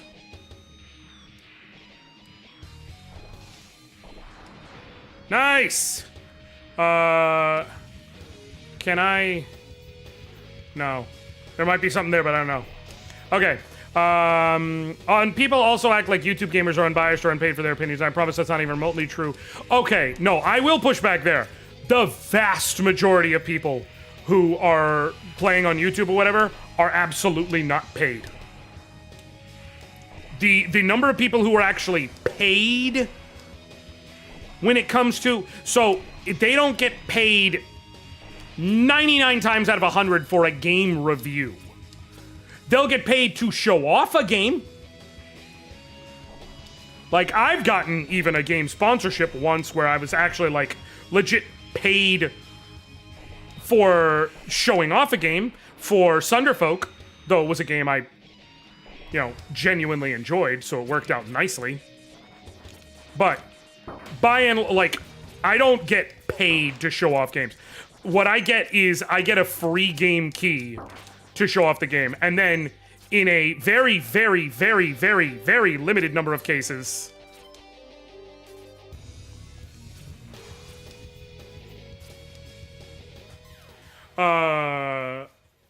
they'll send you something in addition to payment. So, like, when I did the review for, no, I have to go all the way back and get it again to get the fuck... No, wait, maybe.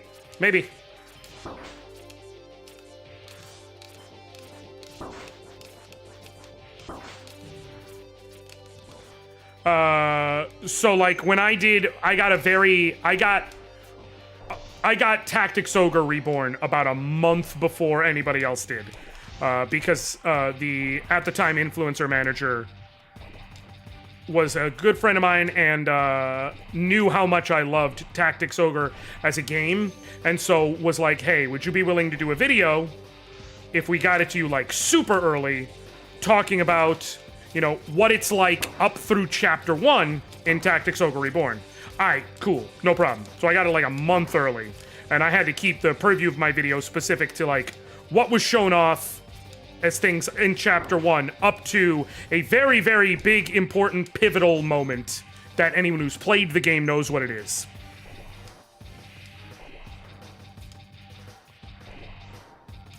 Cool.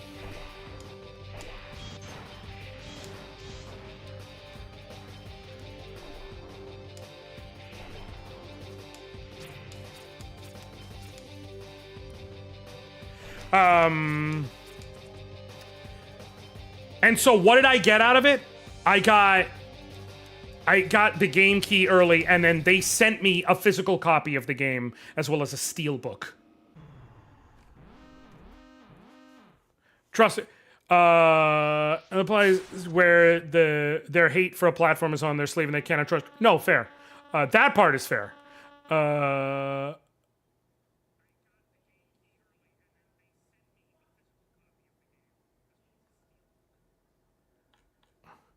It's the same as the free trips for the jobs over. Receiving the game for free is a reason some people even want to do so much of this. Not at all. I'm telling you this right now, Shinobi.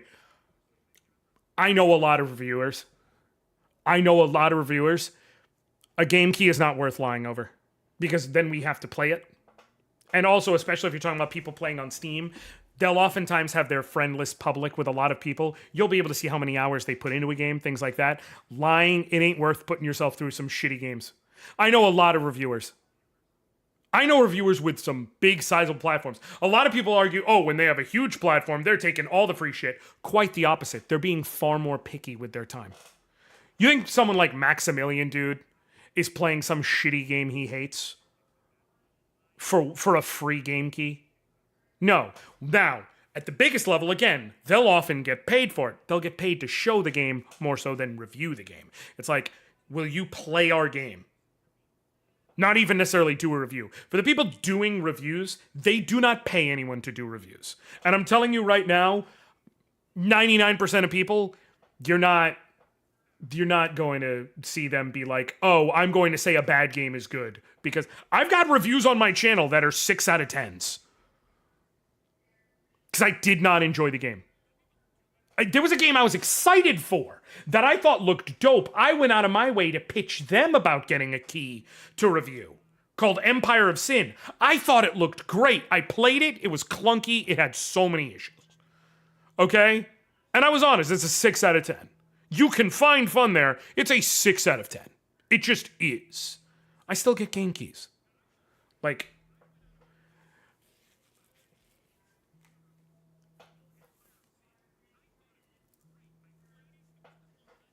Empire of Sin was such a huge letdown, Jason. Did you know that the earliest form of rocketry was missile used for war? All of history has been spent making things whose sole purpose is to destroy. Missiles, Reploids. What are you talking about? No Reploid wishes for destruction. You mean to tell me you've never thought such things yourself, X? That this world wishes for destruction and nothing more? Is that what Sigma believes? But that's... I know what you're going to say. You think the idea to be Maverick, don't you? That's why we're forced to fight, you see.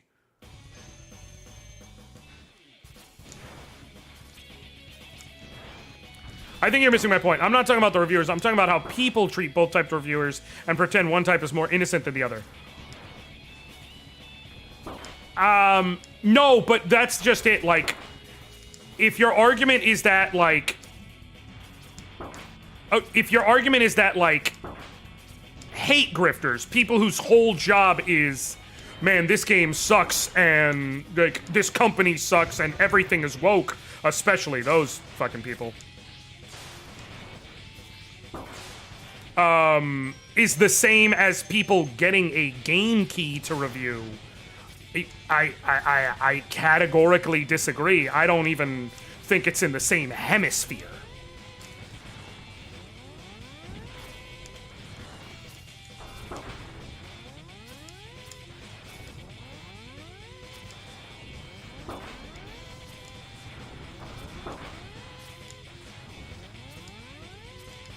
Like, is some newbie YouTube reviewer who's got their first key or their second key likely to speak more nicely on a game than they otherwise would because they're still still unused to getting free shit? Sure. But again, then you're specifically talking about someone new, not an established credible source. Anyone who's been doing it for a bit, free games just come with the territory. You're giving me the game so that I can tell people about it, especially because a lot of the whole point is getting to it early. So that's just a part of doing business. But, like, here's ultimately how it goes. Because a lot of people are like, oh, companies aren't going to give it to you if they don't like your content. As someone who's done it, let me tell you, for a company like Square Enix, Atlas, RGG Studios, so many of them, they're not looking at all of your individual content. They will if you have no metrics, and so you have to go out of your way to find the influencer manager who works for it, and then pitch us, and things like that. So you have to go out of your way to do it. But for the vast majority of them, so like for Square Enix, you want to play an upcoming Square Enix game? If you want to pitch yourself to get a free key for a Square Enix game, cool. Go to xsolla.com, xsolla.com. You sign up, you make an account, you link your YouTube, your Twitch, whatever platforms you're going to play it on, and then you'll see the games that are available there, and they will literally have, these are the metrics you need in order to apply to get a free key. You click the button and boom. Is it on screen? Shit, I completely forgot. I forgot that on this screen I didn't put it in back, because I've had the game in front of my screen here.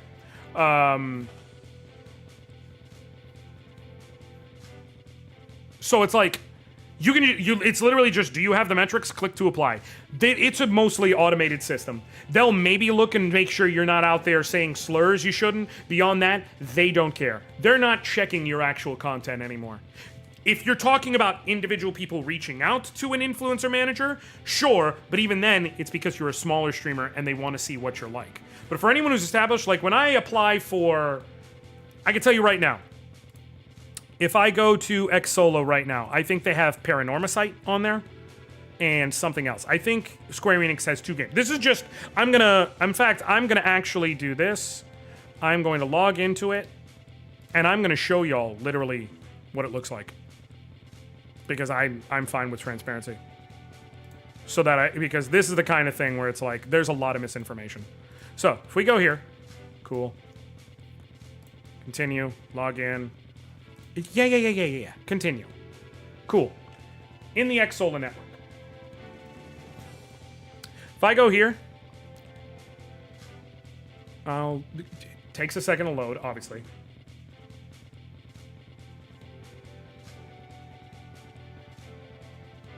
Oh, come the fuck.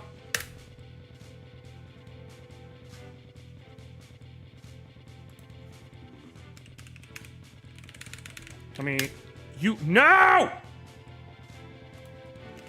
Maybe if I knew how to fucking type. There we go. Cool. Here's the campaigns page. Here's all the campaigns I can apply for Xsola. So, yes, they have, Killer Inn. That's the other one, which is their new, like, Among Us, High Class Trouble, that kind of game. Okay? So let's just say I want to apply for Paranormicide. I click on there. I've linked my YouTube. It'll tell you. You either need to have a 30 active average viewer count on Twitch, or you need to have 50K views on YouTube. I have 291K, so I can apply. I click apply, I go through the process, I get the key. I'm not applying because Paranormicide is fine, it's cool, it's whatever. I'm not interested. Now, there are also secondary groups. So I did not apply for Killer Inn, even though I do like multiplayer party style games like Among Us and things like that, because they will often also have PR companies who will reach out and do things for them. Square Enix has a company called is it 47? Or is it, no, they used to work with 47. Now they have Fourth Floor. And Fourth Floor will occasionally reach out, and I'll get an email. It's like, such and such from Fourth Floor. Hey, we're handling the campaign for this game. Would you like to? That is for people who consistently work with them and who they have not had issues with in the past. You can kind of skip over the whole process of going to apply. And/or if you're going to get early access, because oftentimes with Xsola, you're getting it like day of. And that's generally for people streaming, whereas the keys they give out in advance is for people reviewing. That's it. That is the thing that separates. But yeah, like a lot of problems, people ignore the ways various behaviors create the circumstances that make terrible environment. I'm saying people's attitudes towards reviewers is a big part of the problem, why things like algorithms click. Well, no, but again, that's because like, oh, I see what you're saying. People confidently attack publication reviewers because they think they're actively more malicious and are softer on streamers because they think they're more trustworthy. No. The one thing I will agree is people who work for something like IGN, they're exactly as trustworthy as individuals as people on YouTube. The difference is, like I said, the publication itself, because they can be put on something they would not want to do. Whereas if I'm, again, if it's, it's me, I only play what I want to play. So you're not gonna, that doesn't mean you're never gonna get a low score game, which can itself create, a funny dichotomy. A lot of my games I review score well. That's because I'm playing the games I want to play and I'm interested in. So if they score poorly, it's because it's a game I was interested in that I was let down by. Right? Like, I'm not going out of my way to play games just to play games. So it creates this interesting dichotomy where, by and large, I have higher scores because I'm playing games I want to play. So what this means, yes, like Empire... Here's the thing. I actually... Like I said, I think Empire of Sin could be good. It's just, one, buggy as fuck, and two, man, that is some of the worst voice direction I've ever fucking seen in a game.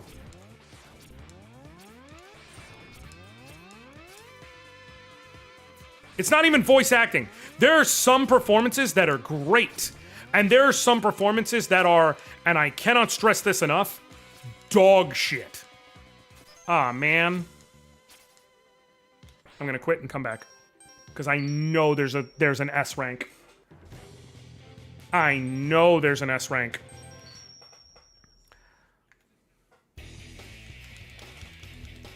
Like, the dude who voiced Al Capone did great. He did great.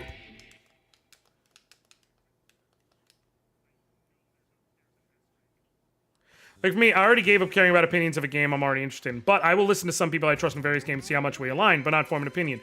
That's the thing, is at the end of the day, it's a very nuanced thing, right? Because by and large, What people should actually do is be like, okay, this is not going to be gospel, but I'm going to listen to this person whose opinion I tend to agree with by and large, just to see, where we both land on this.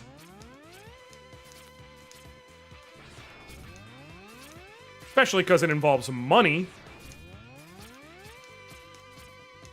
It's because I took a hit, isn't it? Yep. Nope, I'm gonna get it. I'm gonna get it.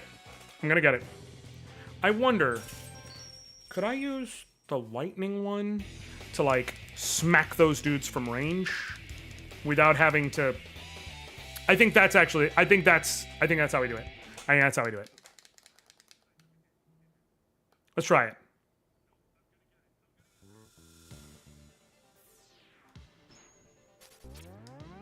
Like, I've gone out of my way not to look at Metroid Prime 4 footage of gameplay because I haven't played it yet. Totally fine. In fact, I will say, there are people where it's like, if it's like, oh, I did a challenge run in this game that's coming out, and it's a game I'm interested in.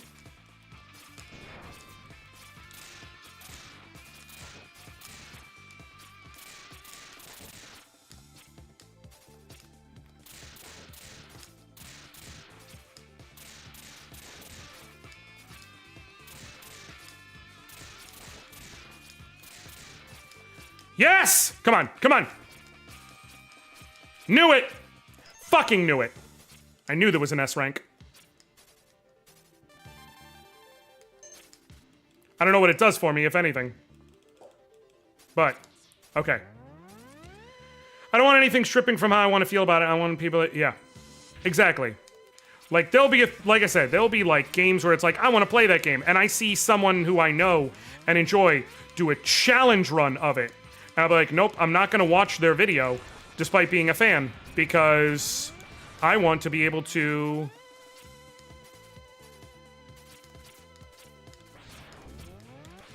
experience this game for myself. Son of a bitch. That just screwed me entirely. I'm gonna die so that I can try again.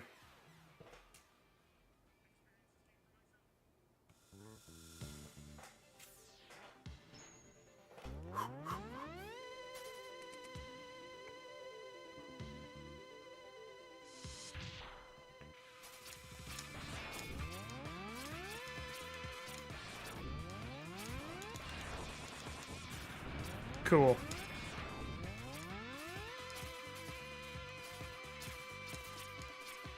Okay.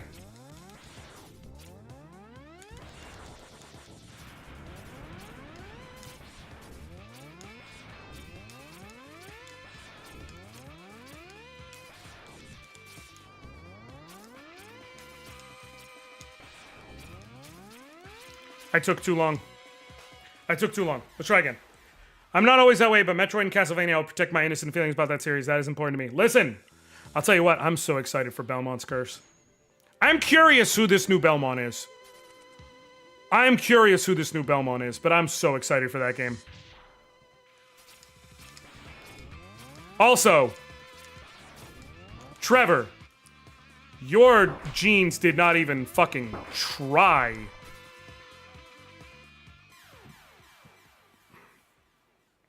Doesn't mean I'm guaranteed to like the entry either, a la Lords of Shadow.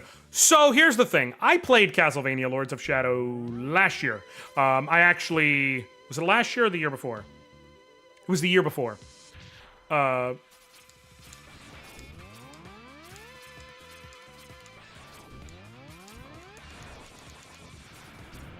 than it being... No! What I'm saying is, I know it's Trevor's daughter. That just looks like Sifa happens to be holding the... What's it called?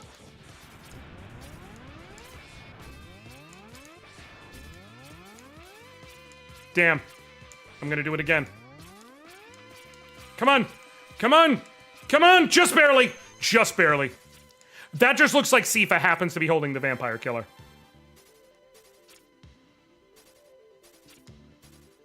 Who clearly intended to invoke Sonya Belmont vibes. Yes, but it's not Sonya, to be clear. But no, it's like Trevor, that girl just looks like Sifa. Like you ain't got one nickel in that dime.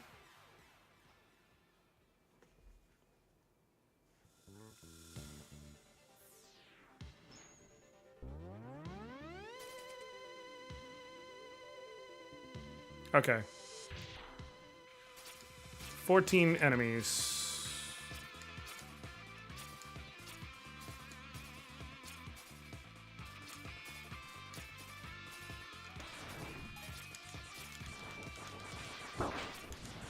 Damn. I think to get an S rank you need to not take a hit, but we will find out shortly. Because I'm going to keep going. I can at least use this for scouting.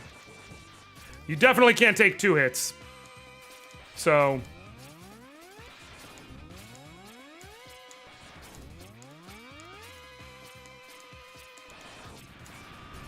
Am I missing anyone?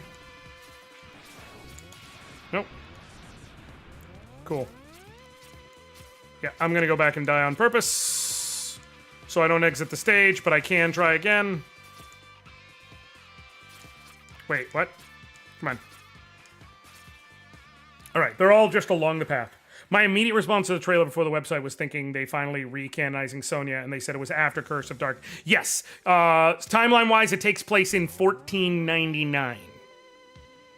Which, Sonya's game takes place in 1450-something?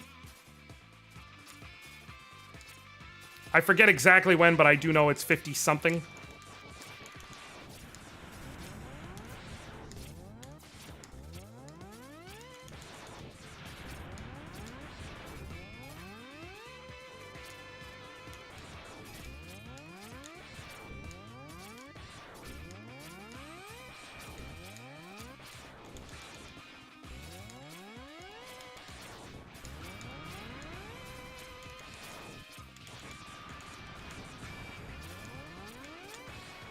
Woo! Nail that shit. Equipment swap will grant you a spread shot charge attack. Your weapons will also not consume energy and file except when you perform a charge shot. That I like. That I like. Okay.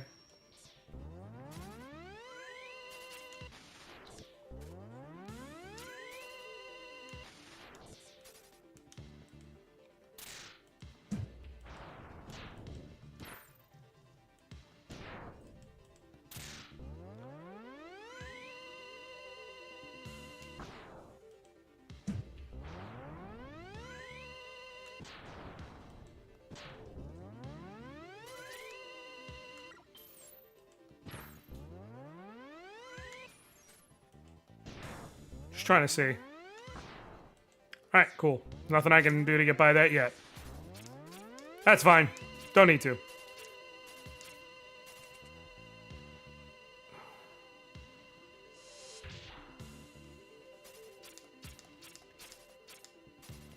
Alright. It's still a little far from Christopher, so this Beaumont is definitely his grandmother. Christopher, yes! I am also a Castlevania thorough fan. X, since you made it this far, you must have figured it out. We must have an inkling as to what we're after here. You Mavericks! You're under Sigma's control, aren't you? Sorry to disappoint, but no one can control us. We may not be the good guys, but we're no monsters. No one has the right to put a stop to our plans!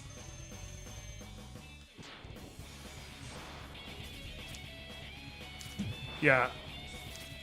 Of course, to be fair, I am a sicko whose favorite Castlevania is Portrait of Ruin, so, you know. Your mileage may vary on your thoughts about me.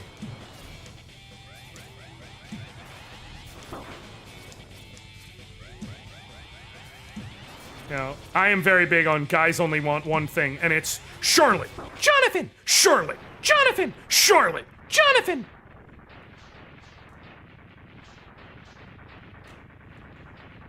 You got me, Jason. So Belmont's Curse being 14.99 means this new Belmont would be old, but correct.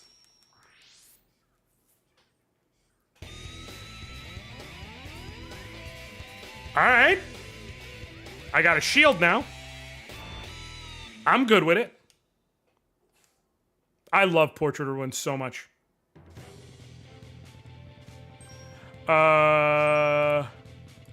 And then it's Mantis and then Gravity. Got it. Is this Mantis? Nope, that's Gravity. My only problem is so much behind Sword Symphony. So there is the problem with Portrait of Ruin, and I love the game, which is also why I can objectively speak on its issues, is the SP system.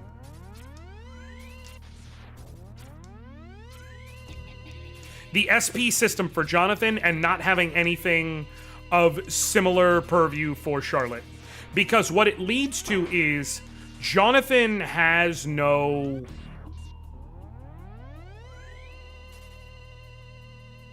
Also, Optic Shield, probably the best designed Maverick weapon I've ever seen in Capcom. Should be pissed they didn't think of the idea. Alright. I am curious to see what they're cooking, now that you said that. God, I see. I see. I get it. How far down does the rabbit hole go? Okay. They're going to bring that back into play. I'm with it. But yeah, the issue... I love Symphony and Symphony... No, it's not perfect. Like I said, the issue with Portrait of Ruin is the SP system.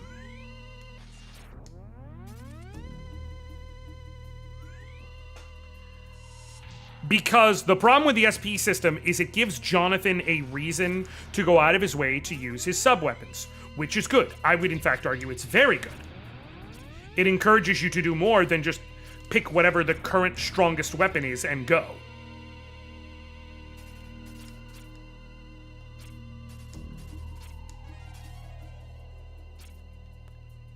The problem is Charlotte does not have anything like SP.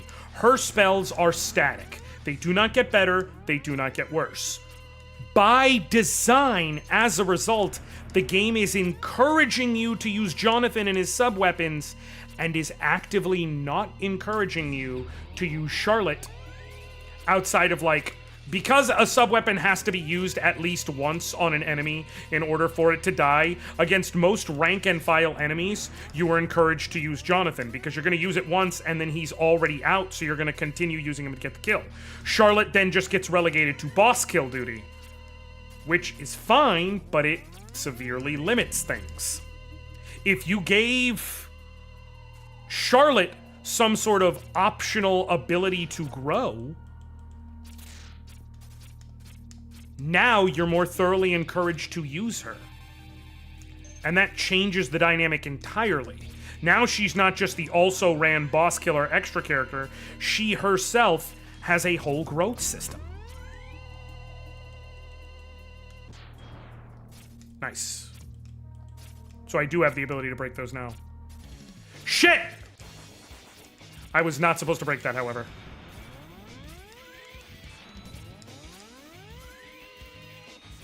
I wonder if I should restart and try and get through the whole level without triggering the light.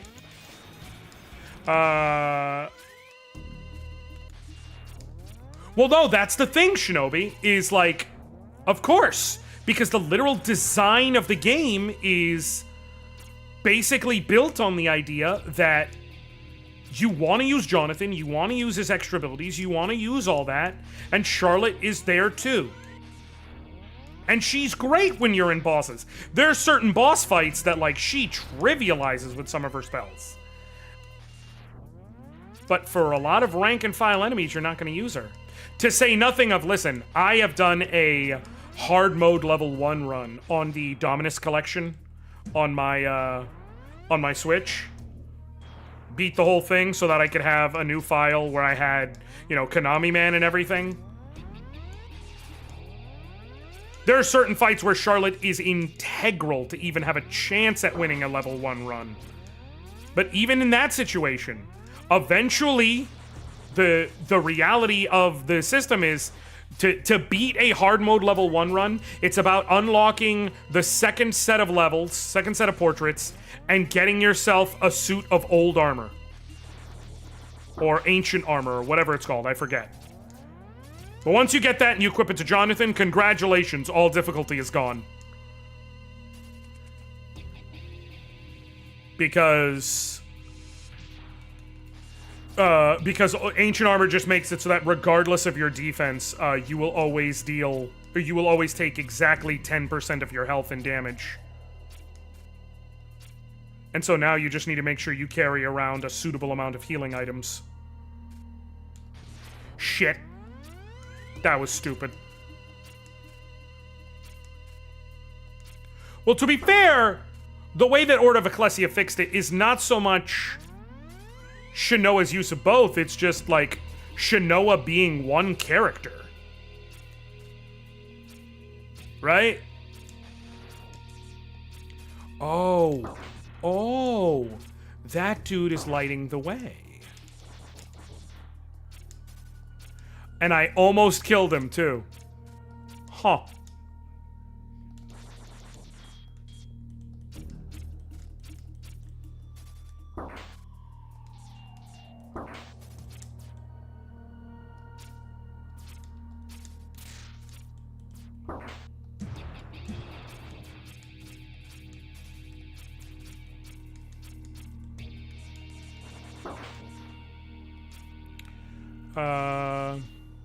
Hold on.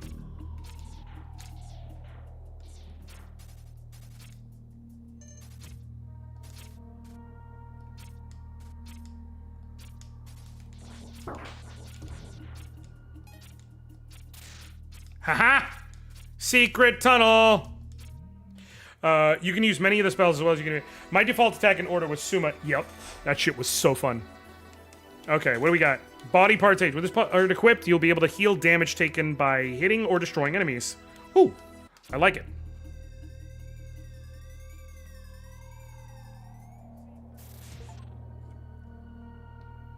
I got all the Hermes armor parts. Nice.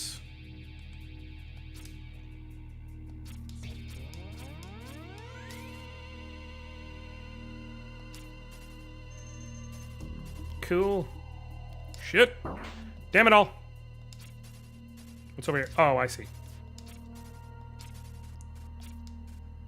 There we go. Shoot.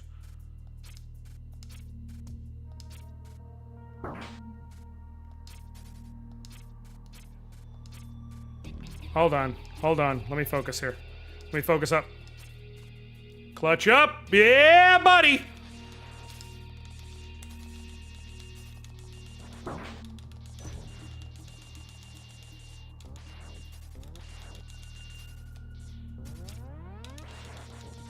Sweet. Cool. Die, die, die, die. Thank you. Cool.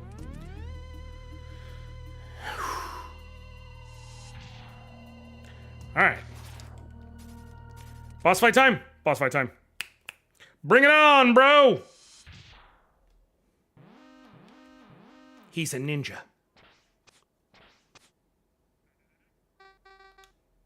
Hey, what's a Maverick Hunter doing here? Dark Mantis! You've gone Maverick! I'm putting an end to your weapons production! We new generation Reploids are designed so that we can't go Maverick, kid. Then why are you making weapons? Is Sigma controlling you?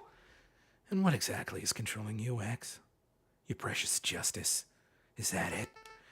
Dark Mantis! Your actions are those of a maverick! Not surprisingly, you old-style Reploids really don't understand a thing. Let my blade show you how misguided your so-called justice really is. Oh, he just licked his blade. Wait, what? Oh, I see.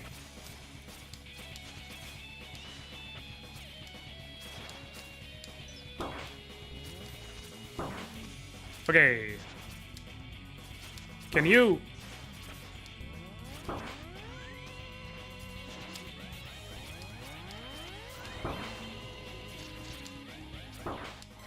Alright! Yeah, okay. Let's try this again. Let's try this again. It does. It uses the power of gay. But let's try this again, but this time gayer. See if that's gonna get us the win.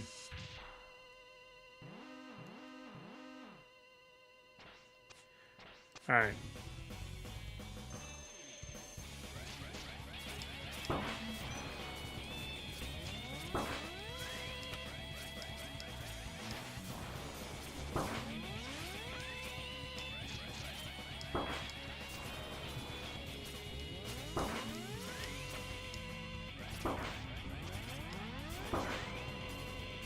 Shit! I can't afford that. Did you put in a plug or something? What do you mean? Oh, by being more gay. I got you. Also, the idea that if they're making weapons, they must be Mavericks. Listen. Listen, you gotta understand. X is... You know...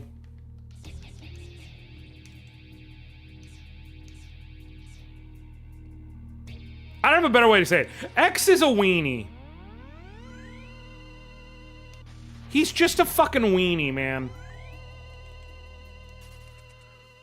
He just is. I played X7. Okay, he's a weenie. Every time it's like, violence. It's like, come, dude, fucking enough.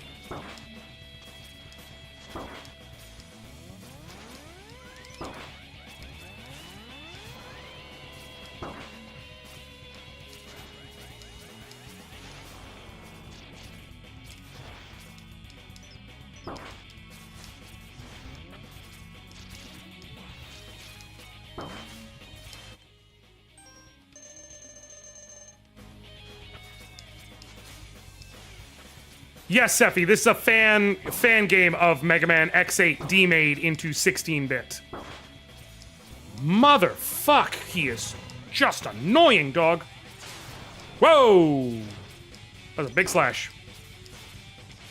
Can you do that thing where you launch those in the air again, please? Thank you. I need to...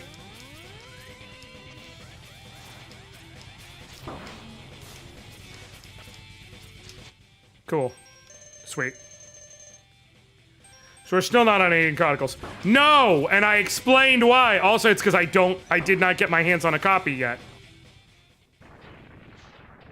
I want a physical copy to play in my Nintendo 64. I'm gonna try and get one this weekend. This upcoming weekend. And this is a game I'm playing literally one stream. You're not paying for that. Yes, I am.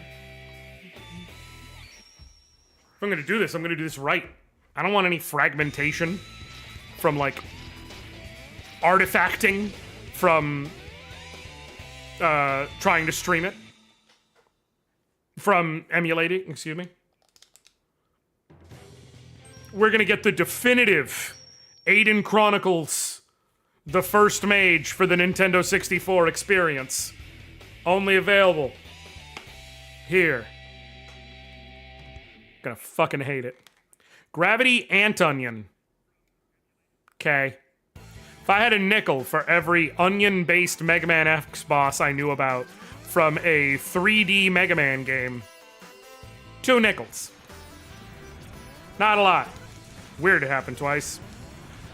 Hey, the N64 was not made for RPGs. Hey, well that's not true. We got, okay, we got all types of RPGs, okay? We got Aiden Chronicles, and we got Quest 64. We got Paper Mario.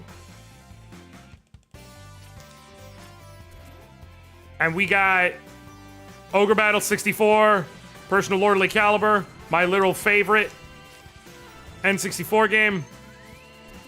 And that's the list. That's everything we got. To be clear. That's every fucking RPG.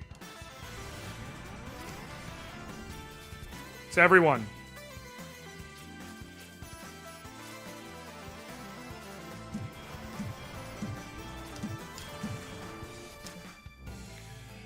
Right, so all bad games. Okay, you can go to hell.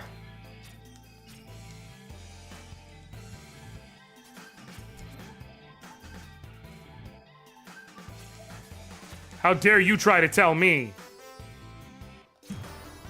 that Ogre Battle 64, Person of Lordly Caliber, is a bad game. Lies and also slander.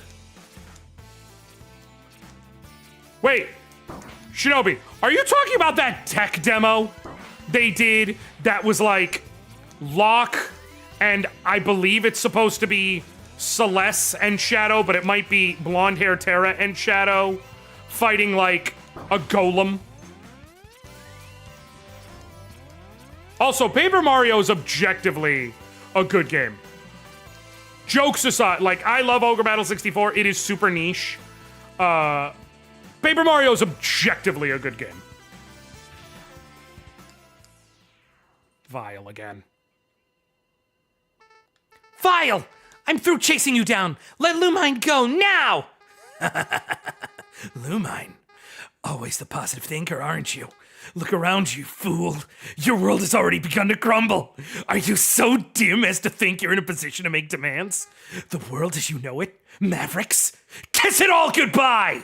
Mayhem, doom, and destruction! That's what we were built for! Oh, this is straight out of the X3 fight.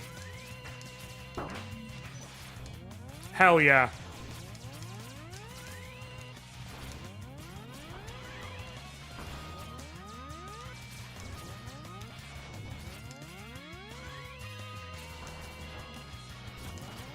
Also, I like the little nod to not having...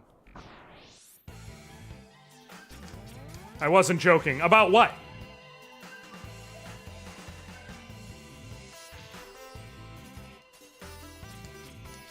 About games being mid? Are you saying Paper Mario is mid? Because if so, I mean, you can feel that way. I disagree. Hell.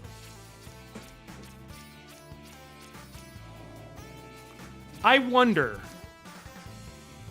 is there some stupid shit we can do if I...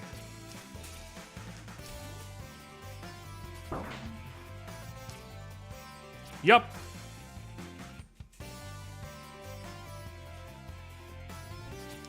Yup. Fucking nailed it. I thought something like this might happen. Here you are, head parts eye. With this part equipped, you will cause damage to enemies by jumping near them. Board the capsule to equip this new ability, X.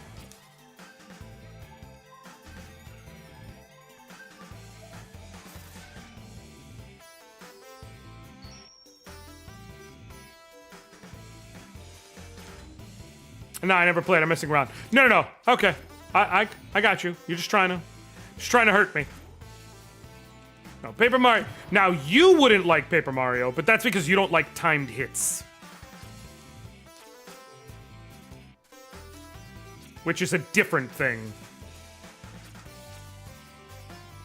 Ogre Battle 64 is a game I'm not interested in. I'm well aware of its quality and high popularity. It's super niche, to be fair. Like... It is noteworthy that, like... Within the last couple of years is when we got the only other game outside of Ogre Battle and Ogre Battle 64 with the same combat style, that being Unicorn Overlord.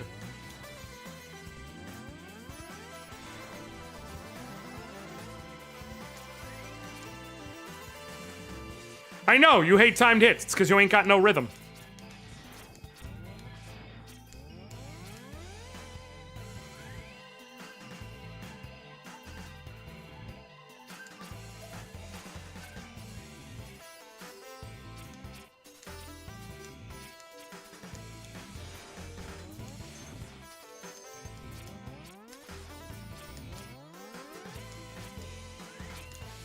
It's the only thing I inherited from the black side, besides my hair.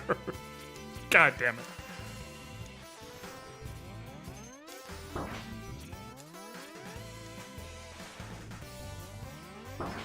You son of a bitch!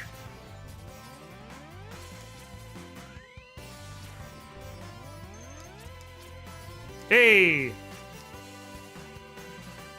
Refill. I was going to say we wouldn't have Unicorn Overload. Correct. There is no consistency with it in games. I mean, more or less, yeah. What? Oh, okay, sure. Gravity Ant Onion! You used to be an incredible scientist. What happened? Incredible scientist? Who are you to say such things? I don't pursue my research just to win praise from the likes of you. Did Sigma make you go Maverick? Maverick? Once again you attach labels to me. What arrogance! At any rate, if you choose to stand in my way, I'll destroy you. I also think Grand Knight Saga is because of Ogre Battle. Possibly, but I am not familiar.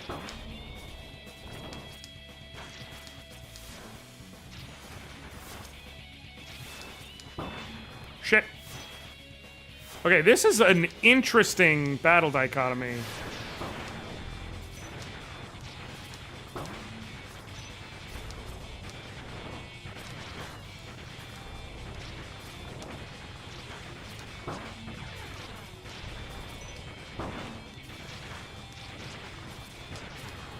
But unfortunately for you, with all my upgrades, I can just... There's a lot of games that don't exist without Shining Force and Ogre Battle. Really, I would say without Fire Emblem. If that's... Because the original Fire Emblem predates Shining Force. Original Fire Emblem was on the Famicom.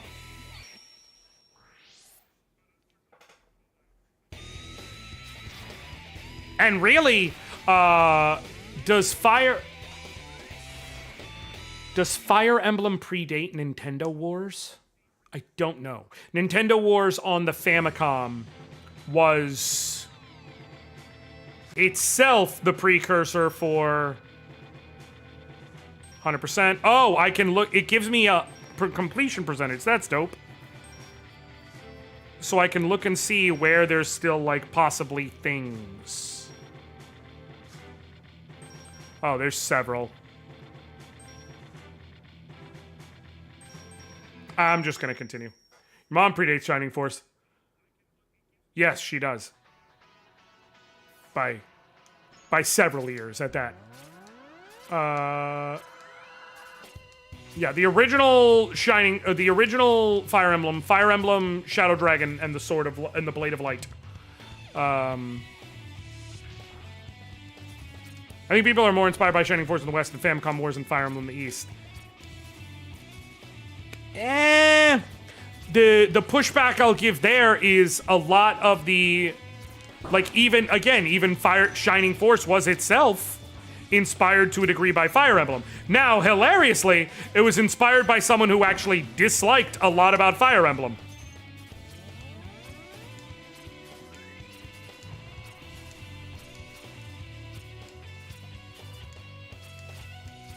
Speaking of Fire Emblem, also, Jason, you brought up Brigandine earlier.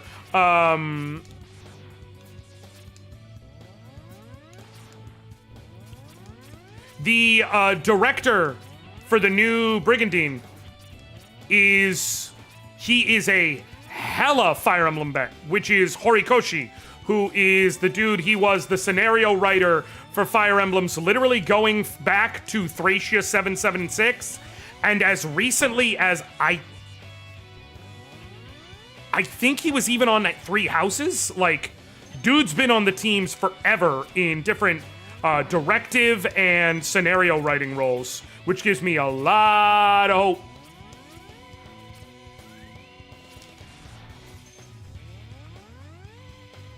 Famicom Wars is 88, Fire Emblem's 90. Right, so Famicom Wars came first. Now, to be fair, it wasn't a RPG. It was more akin to Advance Wars, where units were like, they had stats and such, but it was not in the sense of experience and leveling and so on.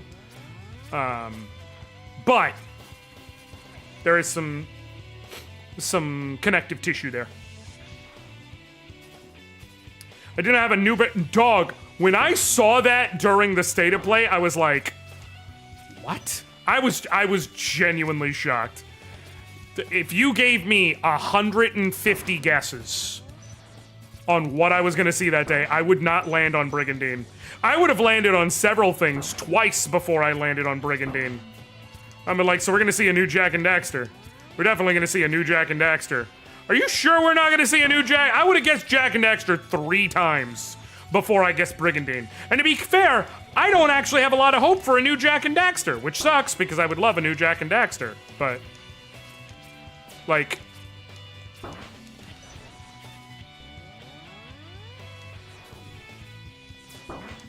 no name, this is not MTG. I finished with Chandelar. I'm moving on to the next I'm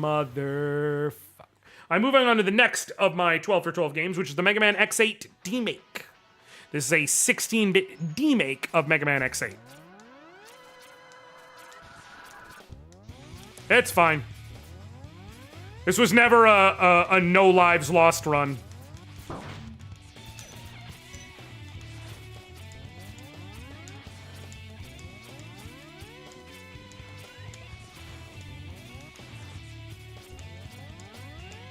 Nice. Nice. Right, the Unicorn Overlord combines a lot of both types because its unit teams combine. Right. Well, that's what Ogre Battle does. That's why it's very... Ogre Battle is such a unique sort of thing. Here's what's funny. Ogre Battle 64, Personal Lordly Caliber, favorite N64 game. Ogre Battle March of the Black Queen on Super Nintendo, it's fine. Something about the N64 version is so far and away superior that it is not just that I enjoy it. It is literally my favorite game on the 64.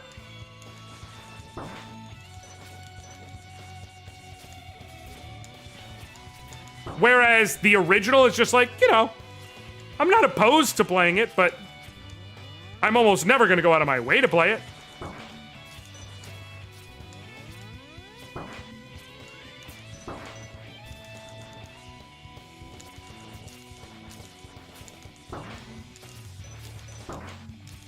Yo, is this a fucking joke?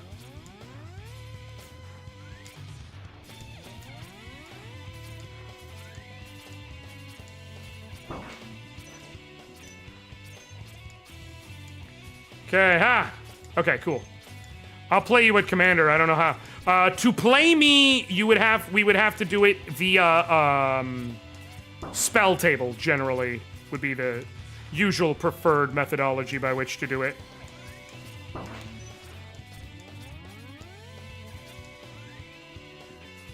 Even if I was gonna guess the same genre, I'd not guess, like, I would have guessed, like, a new Langrisser. Yes. Like, Brigandine is such a pull. Grand Knight's History for PSP. I'll have to check it out.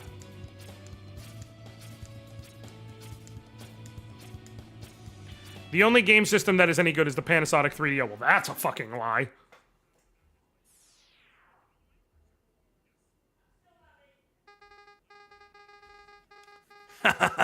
You're struggling awful hard for a world that's doomed. So it was Sigma pulling the strings the whole time, wasn't it, File? Are you starting to finally piece it together, X? The orbital elevator, the energy, the space minerals, the rocket data, the route to space, the thing that's allowed this world to survive this long. It's ours! At times like this, how important is your precious term, Maverick? I don't care what you plan to do. I'll put a stop to it no matter what! Oh, now we get an actual health bar. That's nice. Oh, damn. Damn.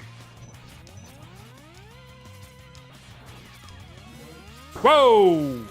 Oh, shit. Welp. All right. He's got to have a weakness. The question is, what's the weakness?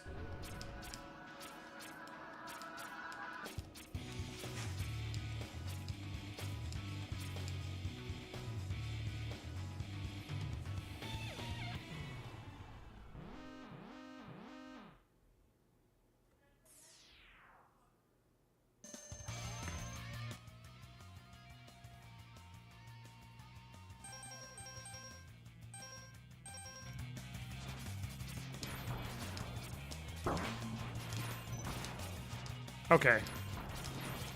It's apparently weak to ice-based weaponry, so good to know.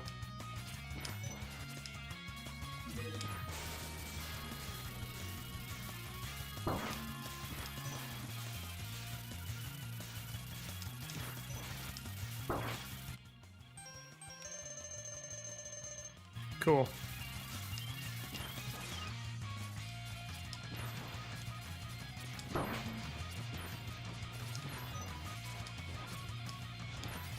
Cool.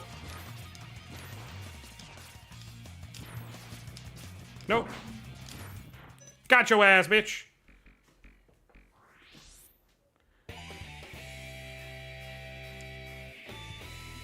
Hell yeah. Hell yeah.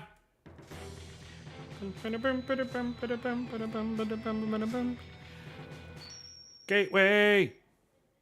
All right. This is really fucking well made, man. This is really well made. Like, it controls just right. It feels just right. Like, the X is so smooth. The shot physics feel right. That's the thing. And you may be like, okay, well, you know, it's easy to, you know, have it feel right when it's a ROM hack. This isn't a ROM hack. This is a fucking .exe file, dog. This game is whole ass made from the ground up.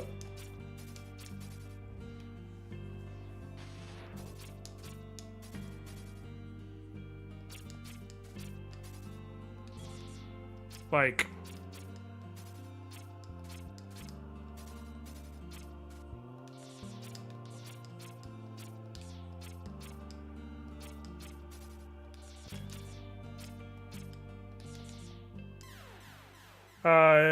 Idra Union also borrows a lot of the member-based unit concept that we have in Unicorn Overlord.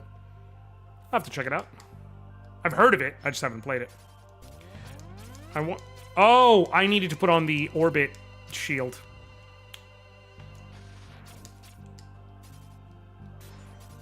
Yep.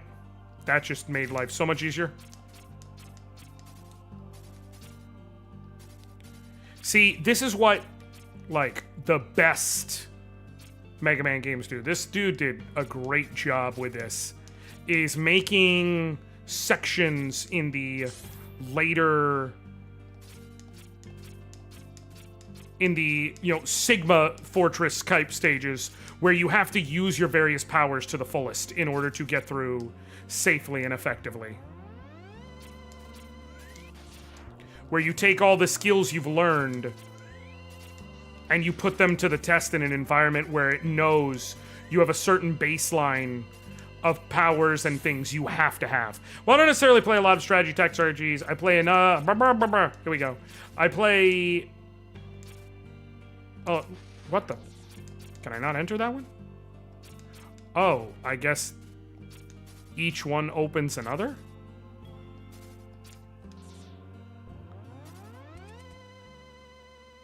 Oh, okay. I play enough to study them for tabletop game design, and I've definitely borrowed from Effie and Shining Force for my current game. Nice! Oh, fucking hell. Well, I'm honestly glad I did this, because I think if there's any one Maverick I'd want to get out of the fucking way, it's Mantis.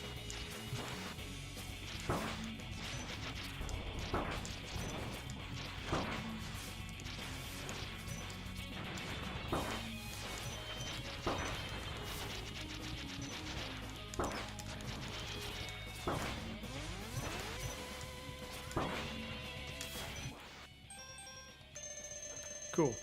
Oh, want attention, buddy? Say hi, everyone. Say today's my birthday. No, not the mouth. Say today's my birthday. Mwah. Say I'm 2 today.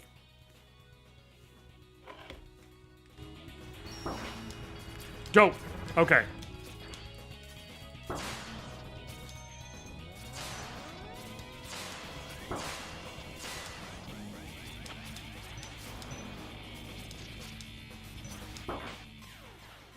Son of a bitch!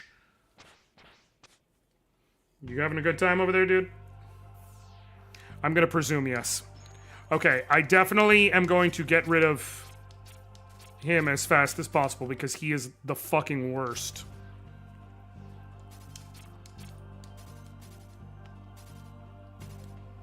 I wonder if I can just solo mode since I got one of them taken out. Because if so, that would help fucking immensely. As much as I used to love Mega Man as much as I did X7 and X8, I still never tried again, so I didn't know it did tag team bosses. Nope. Okay, cool. So who is going to be easy? We'll see here.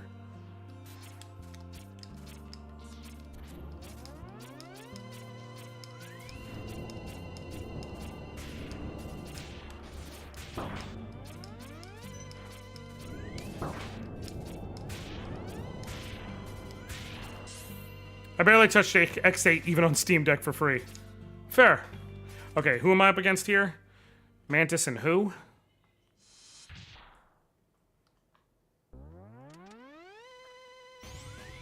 Is this... Yet? Nope.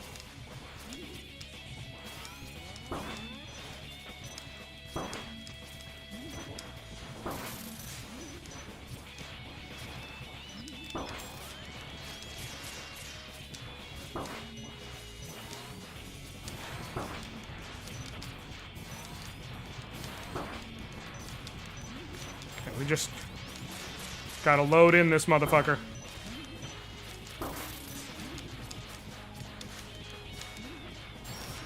Sweet.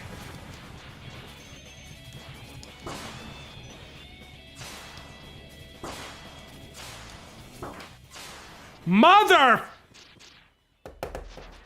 Dog. He's gonna be the hard part here.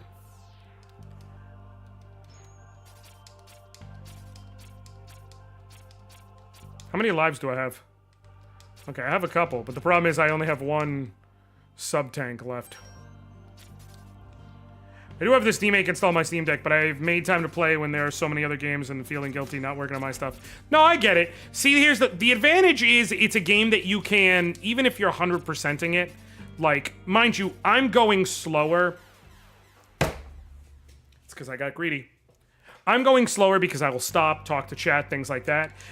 This is absolutely a 2.5 hour playthrough, even blind. Like, you know, this is the type of thing where you don't have to dedicate, you know, a week to it or whatever.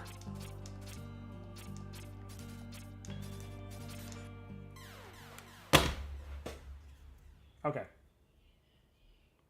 Okay.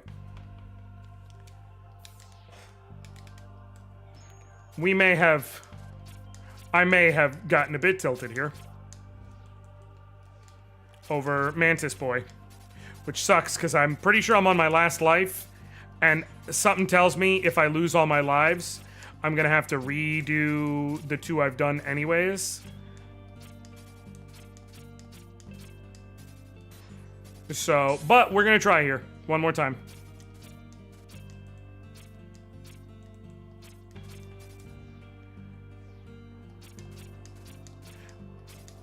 I believe in playing games slowly enough to savor them. Oh, no. Don't miss. I'm not saying you have to speedrun it at all. I'm just saying, like, this isn't a super long playthrough. It's not like, you know, if you're like, oh, I really want to play Final Fantasy Tactics, you're settling in for 80 hours or whatever the hell, you know what I mean? Whereas here, this is absolutely just like a ride you can enjoy in 2.5 hours without it being a whole thing.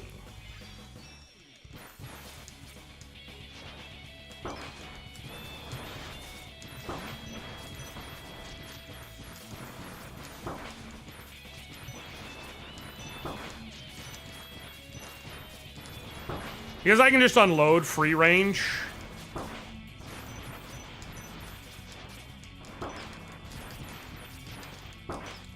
Makes sense for me to do exactly that.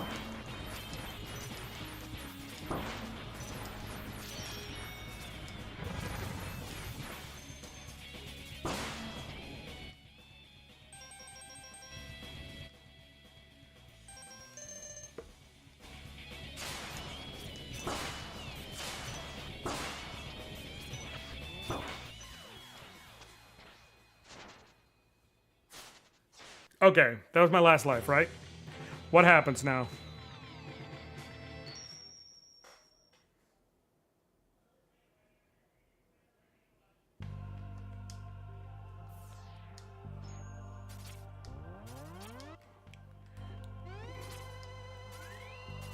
I may have to go and farm up more upgrades and such, depending on what I'm about to see here.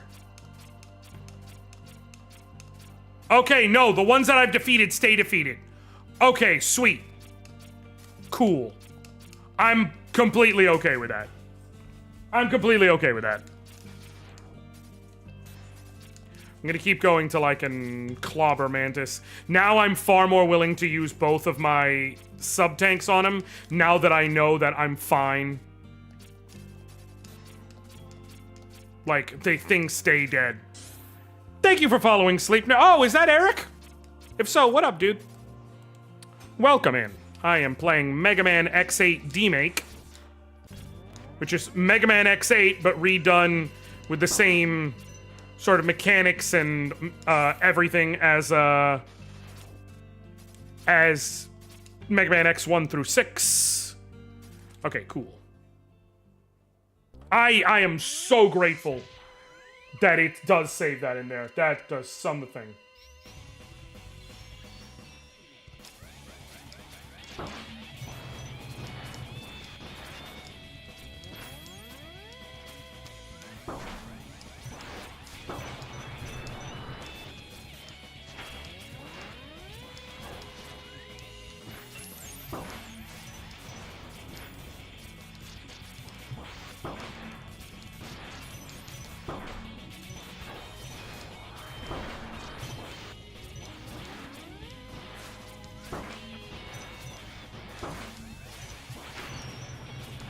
Nice! Wait, what's your weakness again? Fire? No. Wait. Shit, I don't remember your weakness. What's his weakness?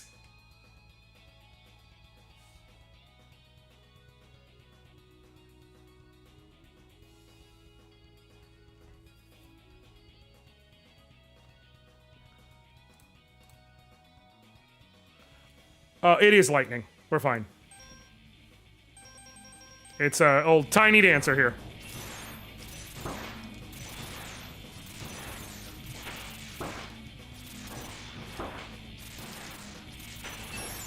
Nice. Sweet.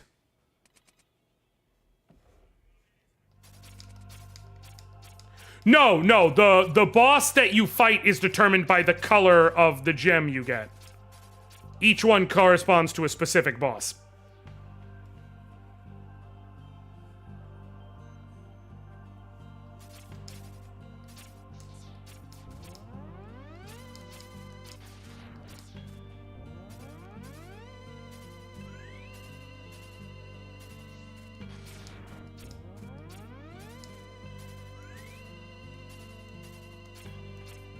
Cool.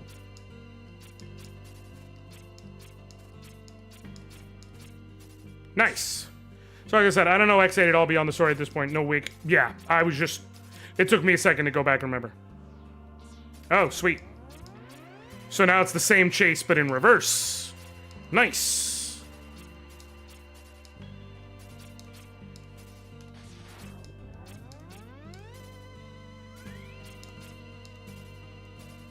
Hell yeah.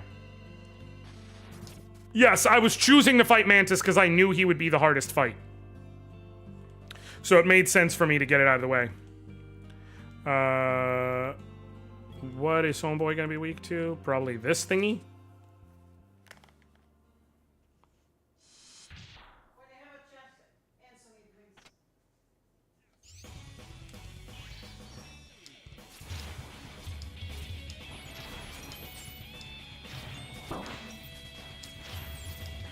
Okay.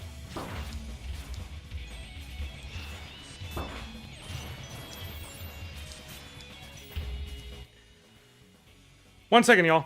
Hold up.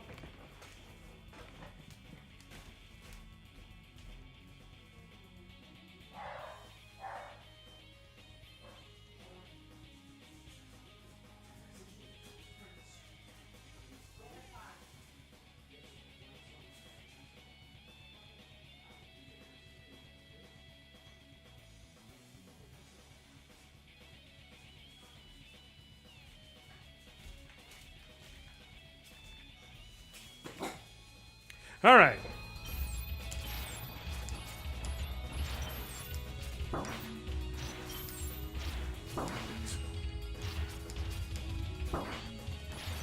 No! There we go.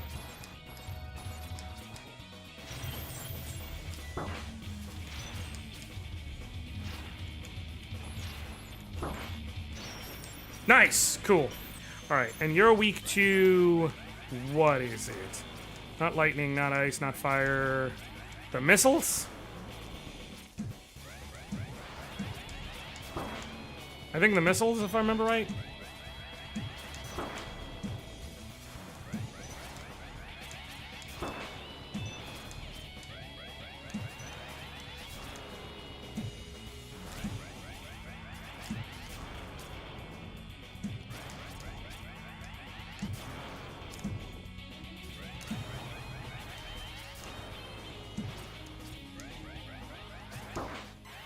No!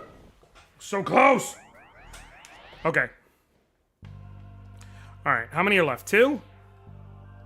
Yeah, 2 left. Cool.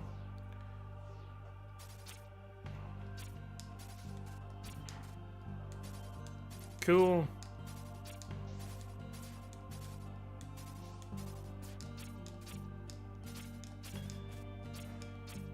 Alright. Cool, cool, cool, cool. Dope. And then we go here. Okay.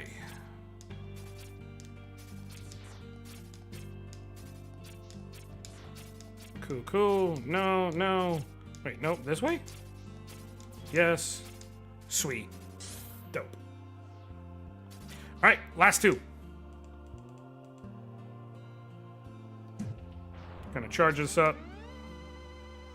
Because I absolutely want to go at homeboy as fast as possible, because that laser is something else. Nice.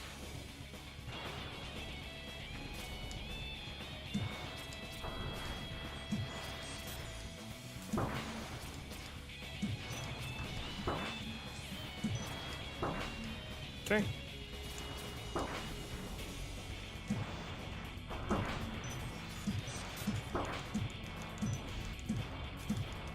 Okay. Heavy in on it.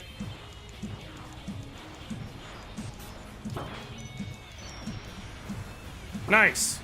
It seems to be time-based more than anything else.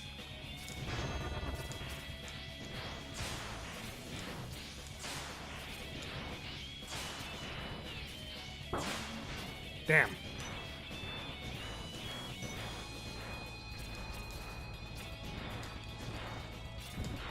Okay.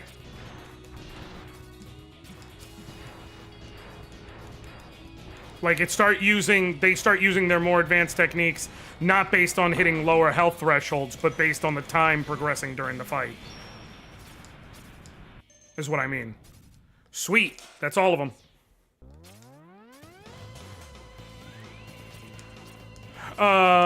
If this was a demake, it was Zero and Axel playable. In the original, yes. In this demake, no. Though I do believe they actually made a mod to make Axel playable. I think there was also supposed to be a mod someone made to make Zero playable. But the thing about Zero being playable is the guy who made it, there's like a whole fucking to-do. And I ain't touching that shit with a 10-foot pole. I shall allow you to call me by that name, for I am indeed Sigma. You plan to take revenge on every Reploid, every human in the entire world? You're completely mad! I'm putting a stop to this right now! Put a stop to what? We already control the moon. That old world was decayed and rotten. We shall usher in a new world to replace it. But before that, X, perhaps it's time for our final showdown! Boss fight time. All right. Phase 1 versus Sigma. I have no fucking clue what you're... Oh, I'm screwed. I'm gonna let myself die.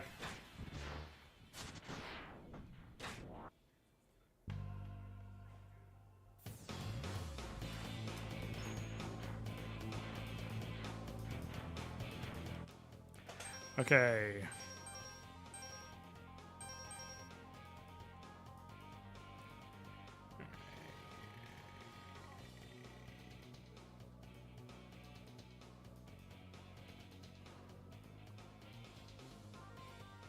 Yeah, okay, that's fine. No! What is his weakness?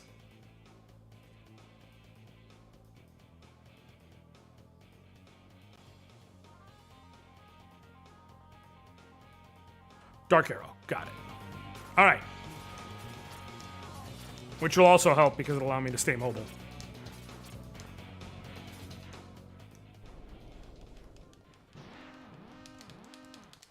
Alright. Weakness is a term doing heavy lifting here, by the way. Oh, shit.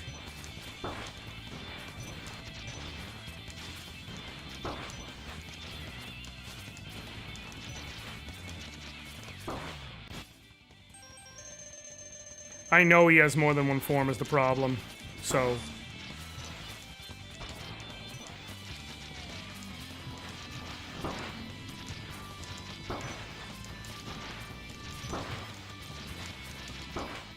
Son of a bitch!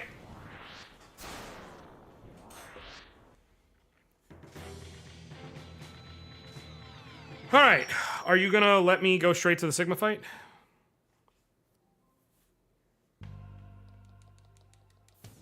Yes, thank God. Cool. I'm good with it.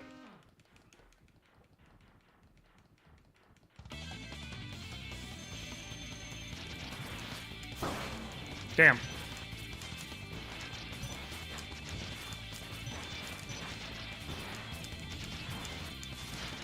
Okay. The problem is when he does that wind up like that, the trick is I actually need to go low. Cool.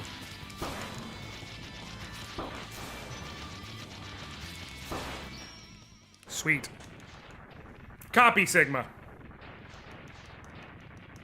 The real Sigma fight is yet to come.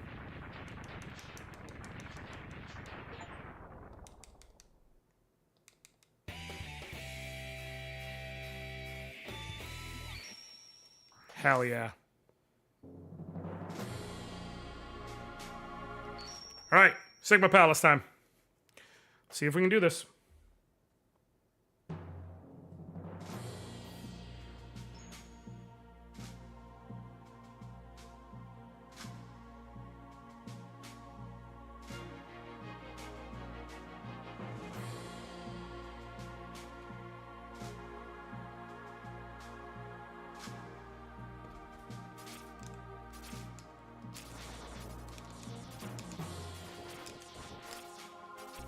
Yeah, the real Sigma, listen, quote unquote. Heavy lifting here.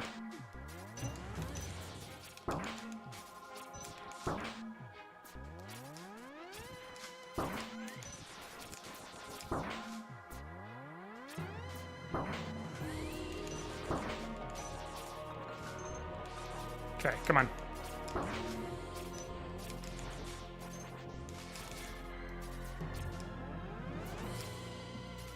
Okay.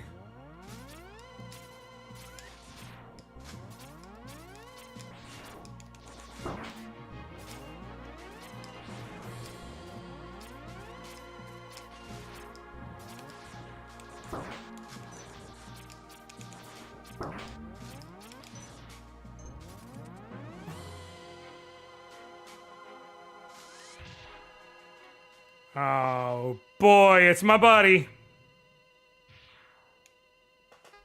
So, you still refuse to give up your struggle, huh?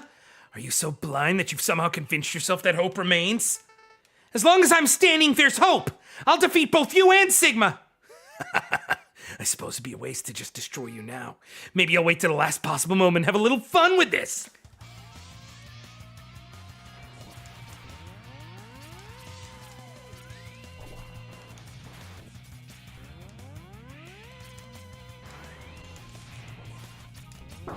Damn.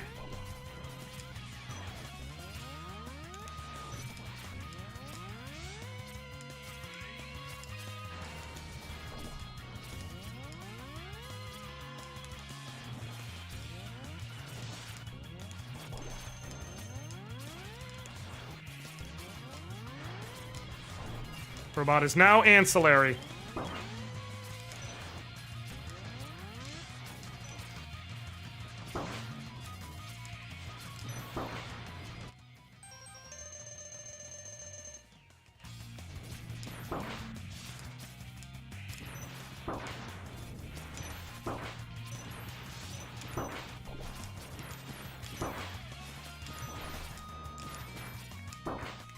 Shit! Okay. The story does make me want X9, but how would they have X9 cover the Cyber Fairy Wars too? I don't envy whoever would take that challenge. I think you just have to have it be a completely separate timeline, to be honest. I would love an X9. I think X9 just has to be completely separate from Mega Man Zero. It's my hot take.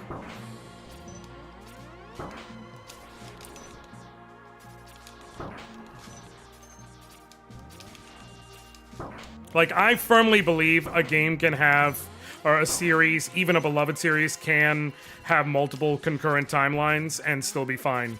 Case in point, Zelda.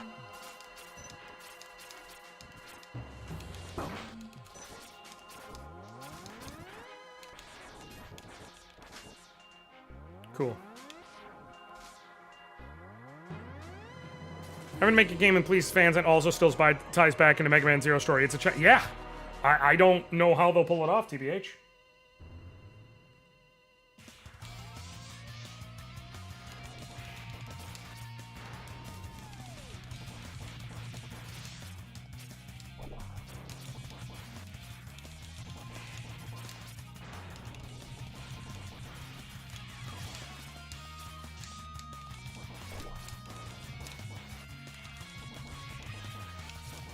Damn.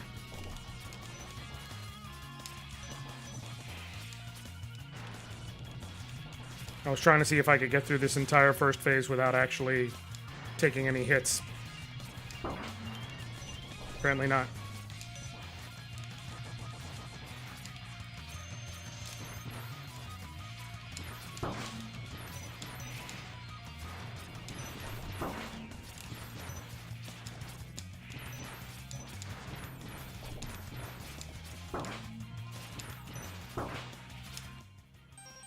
Alright.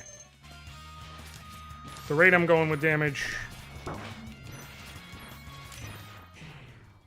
There we go.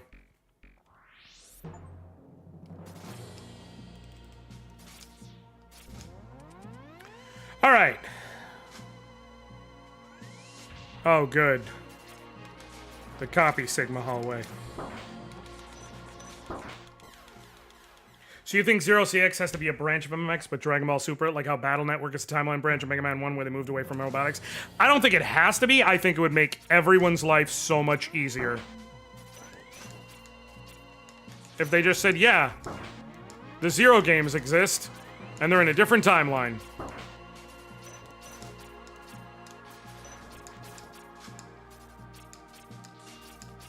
You have the Copy X timeline, and you have the... LOL.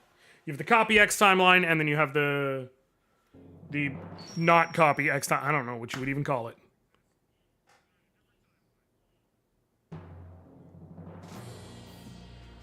Come on, man. This was supposed to be a short stream. I figured this would not be a full-length stream because it's just a freaking Mega Man game. How long could it be? Whoopsies. Doesn't even make sense to fight these guys, TBH.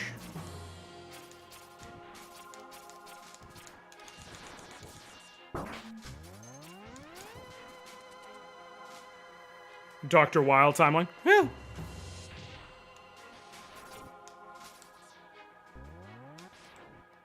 I'm curious. Can this reflect their shots?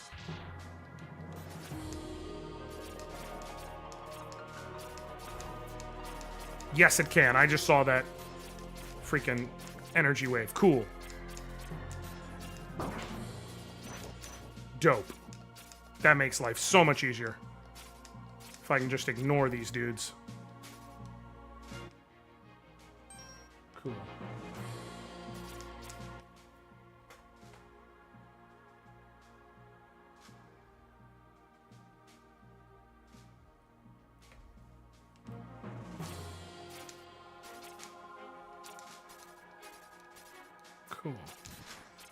Cool.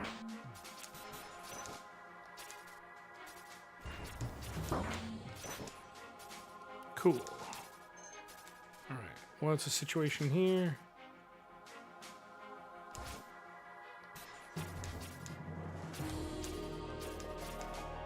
Just ignoring them. They're not worth the resources to fight. And by resource, I basically just mean health. Damn, this is a platforming challenge, dog.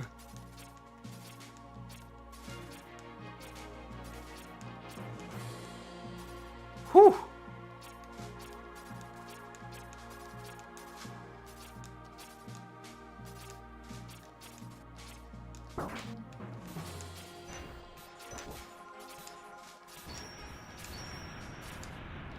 Nice. Okay, this is it. Also, I guess technically a zero's told you best weapon. Listen, Caracal, now that I know how to use it. Also, I guess technically zero is supposed to account for what happens in X5. X5 was supposed to be the final X game. Yeah.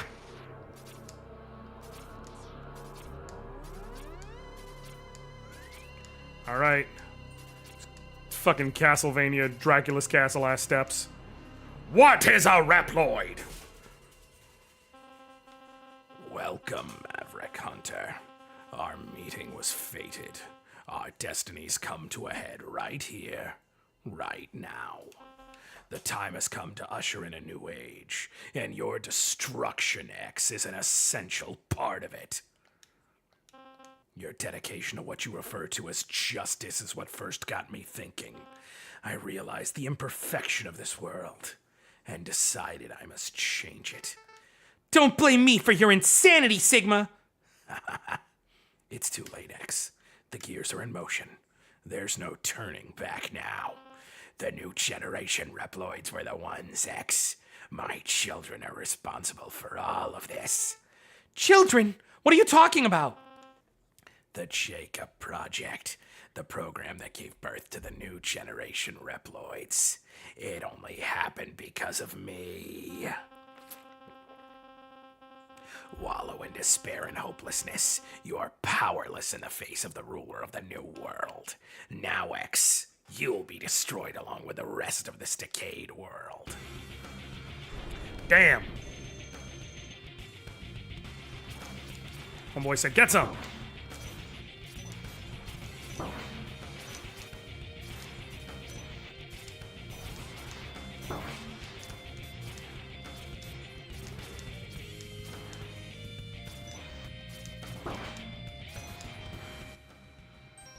Okay, that's not doing great against him. Okay, officially need to heal. Okay.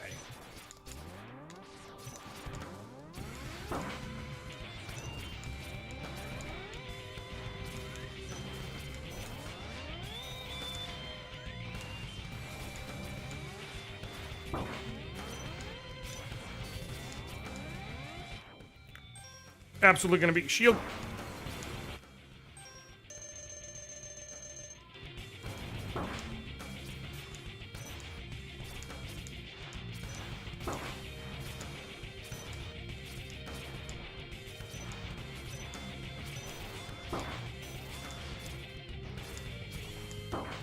Alright, well. I'm fucked because I don't think the sub-tanks restore. They do not. That sucks. Well, unless there's like a... Oh! That's good fucking game design, dog. That is good game design right there. That is good game design.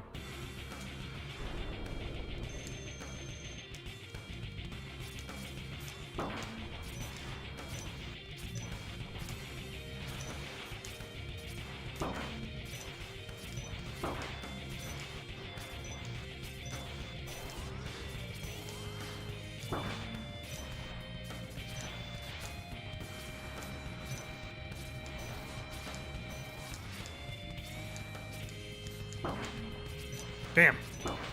No! It's fine. It's fine. The rate I was going, I wasn't gonna kill him anyways. I'll try using the what's it called? The charge version of it.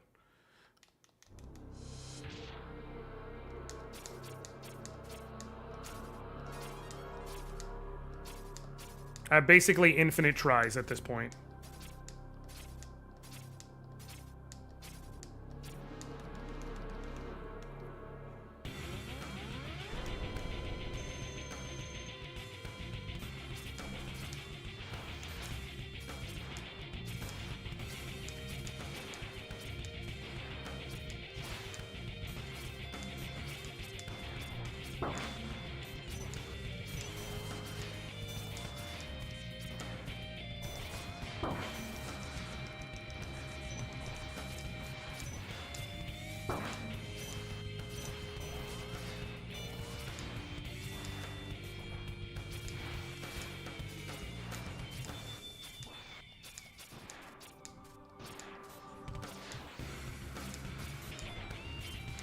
Okay.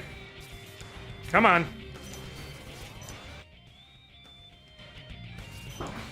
I'll take the damage for physically touching you. Alright, cool.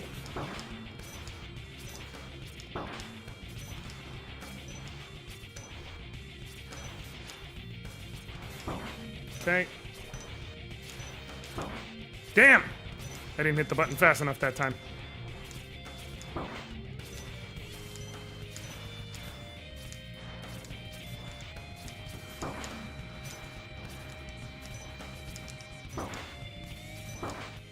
Ugh! He was so close. He was so fucking close. Okay, I'm getting it. I'm getting it. I'm getting it. When he does his ready to blast the wall away thing, I need to make sure that I'm ready to drop some charge blasts on him to speed up that second phase.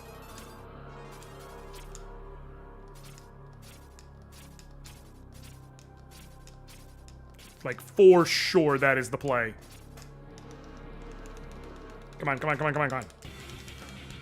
Let's do this.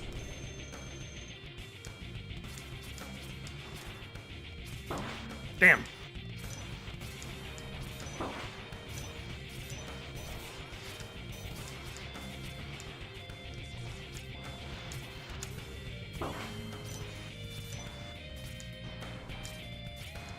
Okay. This music is also dope, by the way. Just thought I'd mention. Which is fitting for a Mega Man game, but still.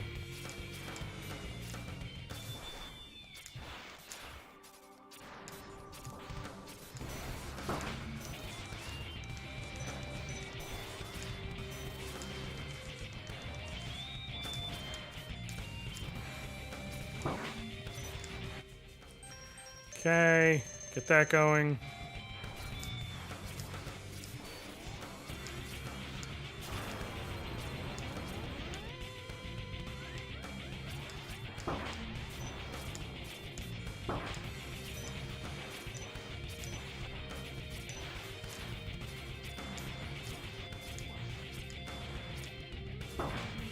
Damn. Come on. Come on. Come on.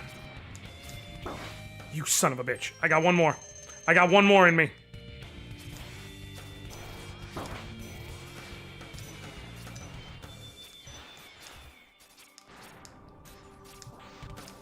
Keep it coming, Sigma. Come on. What up, Admo? Listen.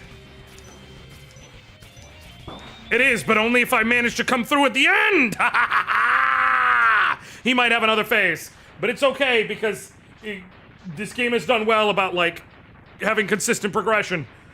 Does he have another phase? Lumine, that's right. Oh, Lumine, are you okay? Am I okay? Of course. Now that you defeated Sigma, I suppose you're satisfied. But you see, he merely helped my plan along. The new generation Reploids have been awakened and the new world is at hand. Lumine, what are you doing? Don't tell me you've gone Maverick too. Maverick, you know that's not the case, X. That's why you're hesitating. You don't have it in you. Old models like you have to worry if your actions are truly your own. Who knows what might be influencing you at this very moment? However, we new generation Reploids were built using data derived from hundreds of old model Reploids. That's what grants us total immunity to all viruses. We can act how we choose, and it guarantees our own free will. And that might include acting as Sigma once did before us. Do you understand what I'm getting at here? No Reploid would choose to be insane like Sigma. Think about it, X. Was Sigma really crazy? Yes, he rebelled against your world, perhaps due to a virus. Even so, his struggle showed all of us how this world is rotten. Humans using Reploids to perpetrate their accursed cycle of aggression. That's why our decision to wage battle against the old world was made consciously. In other words, we possess the power to go Maverick at will. X, do you really have what it takes to stop us? You're merely a tool of the humans. Nothing but a tool of the old world. And you think you can stand up to those of us who have evolved this far? Haha. Don't make me laugh. The world is changing. It's only natural that evolution takes its course. Now line up to be exterminated. Lumine, I can't help but treat you as an enemy.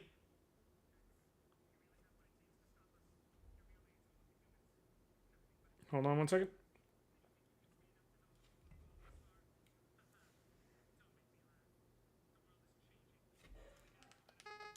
Enemy, ally, this issue isn't so black and white. Reploids, along with humanity, have irrevocably changed. The nature of their existence has also changed. And you are not needed in our new world.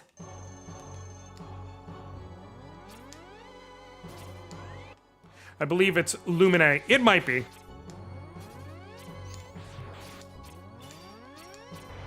Oh, okay. Okay.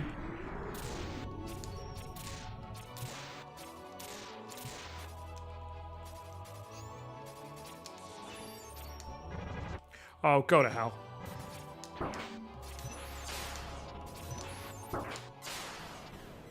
Please tell me I can skip Sigma. Please. Please tell me I can go straight to her. Please.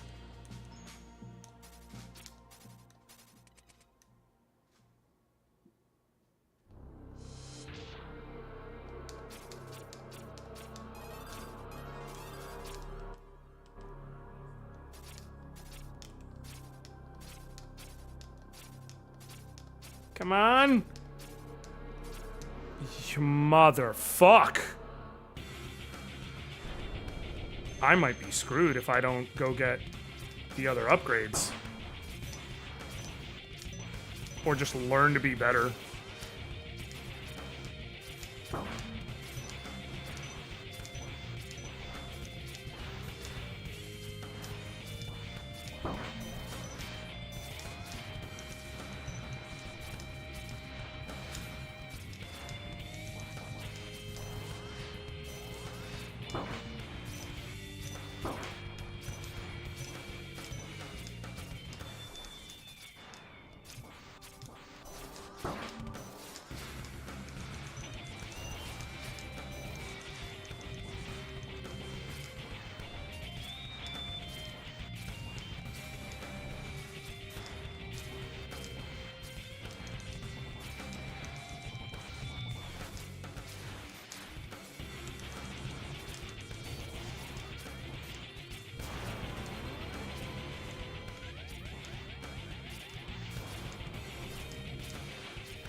Alright, I'm gonna try again. I might have to save this boss fight for later. I have to go get my son here. And I might have to just end off without doing the boss fight, and what I'll do is, my next stream, I will start with, like, going back, like, I'll look for some of the shit, going back and finding all the stuff I missed in the levels, and then coming to do the boss fight. We're gonna do it that way. But, if I can clutch up and beat Sigma, now that I'm a bit more versed in his pattern, then maybe.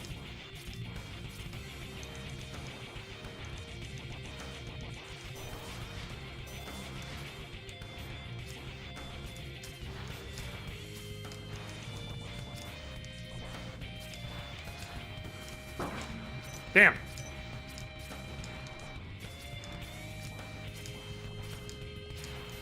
The more he does that, like, giant-ass beam, the better, because it's The reflection on it is the single most damaging attack against him I have.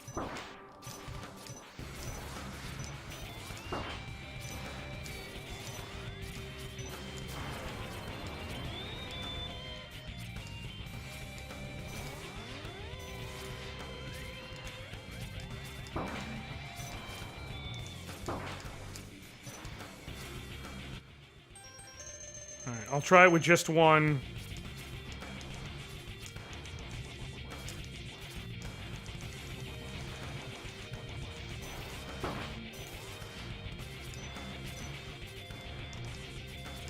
Okay.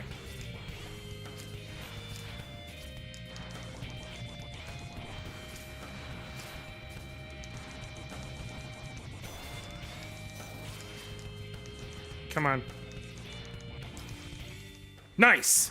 Okay. Let's try this again. Try this again. Can I start a charge? Can I start a charge before she comes down? Yes. Okay.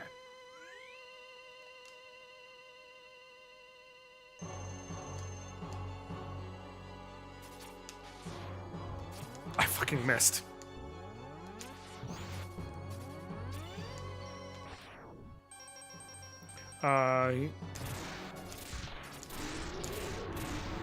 I'm guessing the trick is you want to abuse whatever weakness every time she transforms. Okay, so it's looking like the particulars of what she becomes is consistent.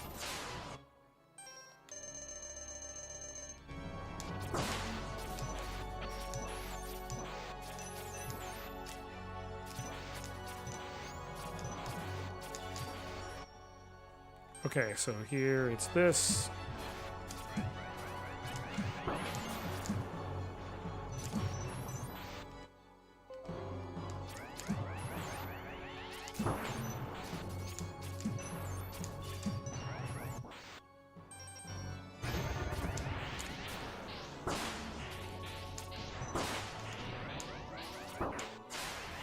I was so close. I was so close. One more try. One more try. Let me lock in. Let me lock in now. Okay, now let me...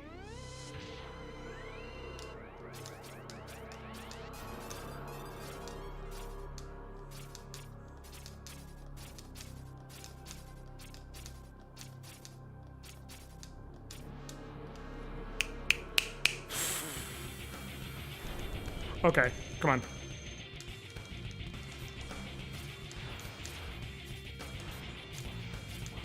Treat her like Magic Master. Cast Re-Raise? I would if I could. Oh, man.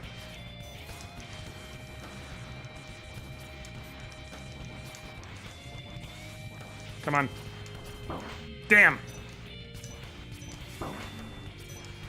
Come on. Come on. Focus.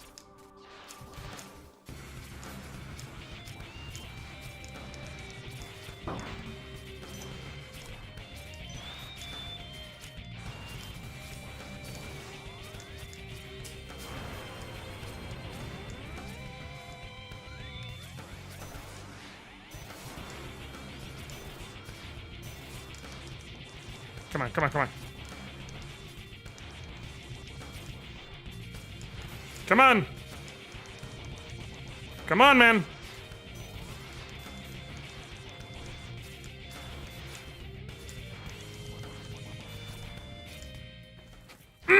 Okay. Did I just manage to pull that off without actually healing? We're as good as we're gonna be for right now. Okay, so we start off... Charge, try and see if I can hit her once, maybe twice, with a good charge shot. And then I gotta be immediately ready to go lightning for Avalanche Yeti.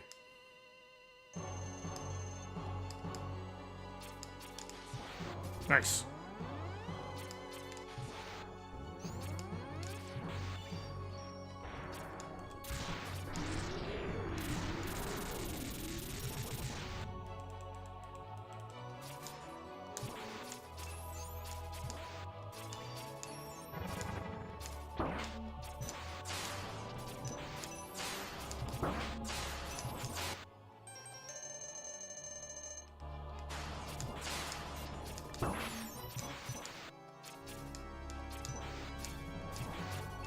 Nice. Okay. Bomb launcher.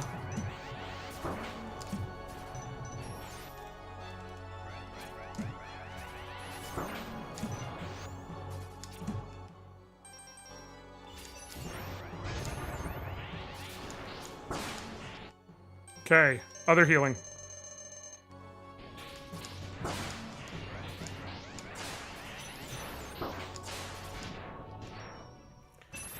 Okay. Is there another phase? I think there is. I think there is because they're letting me charge and shit. Aw, man, I might not have the tools.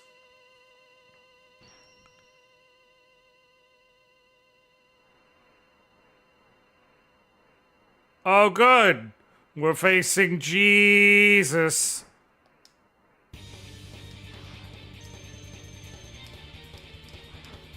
Who does not want to face this there Jesus?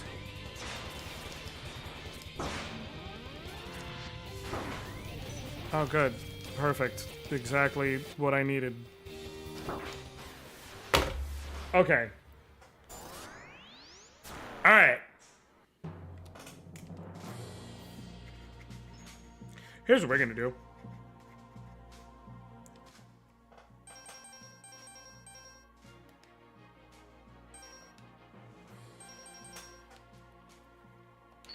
Gonna exit the stage. I thought this would be a one-stream game.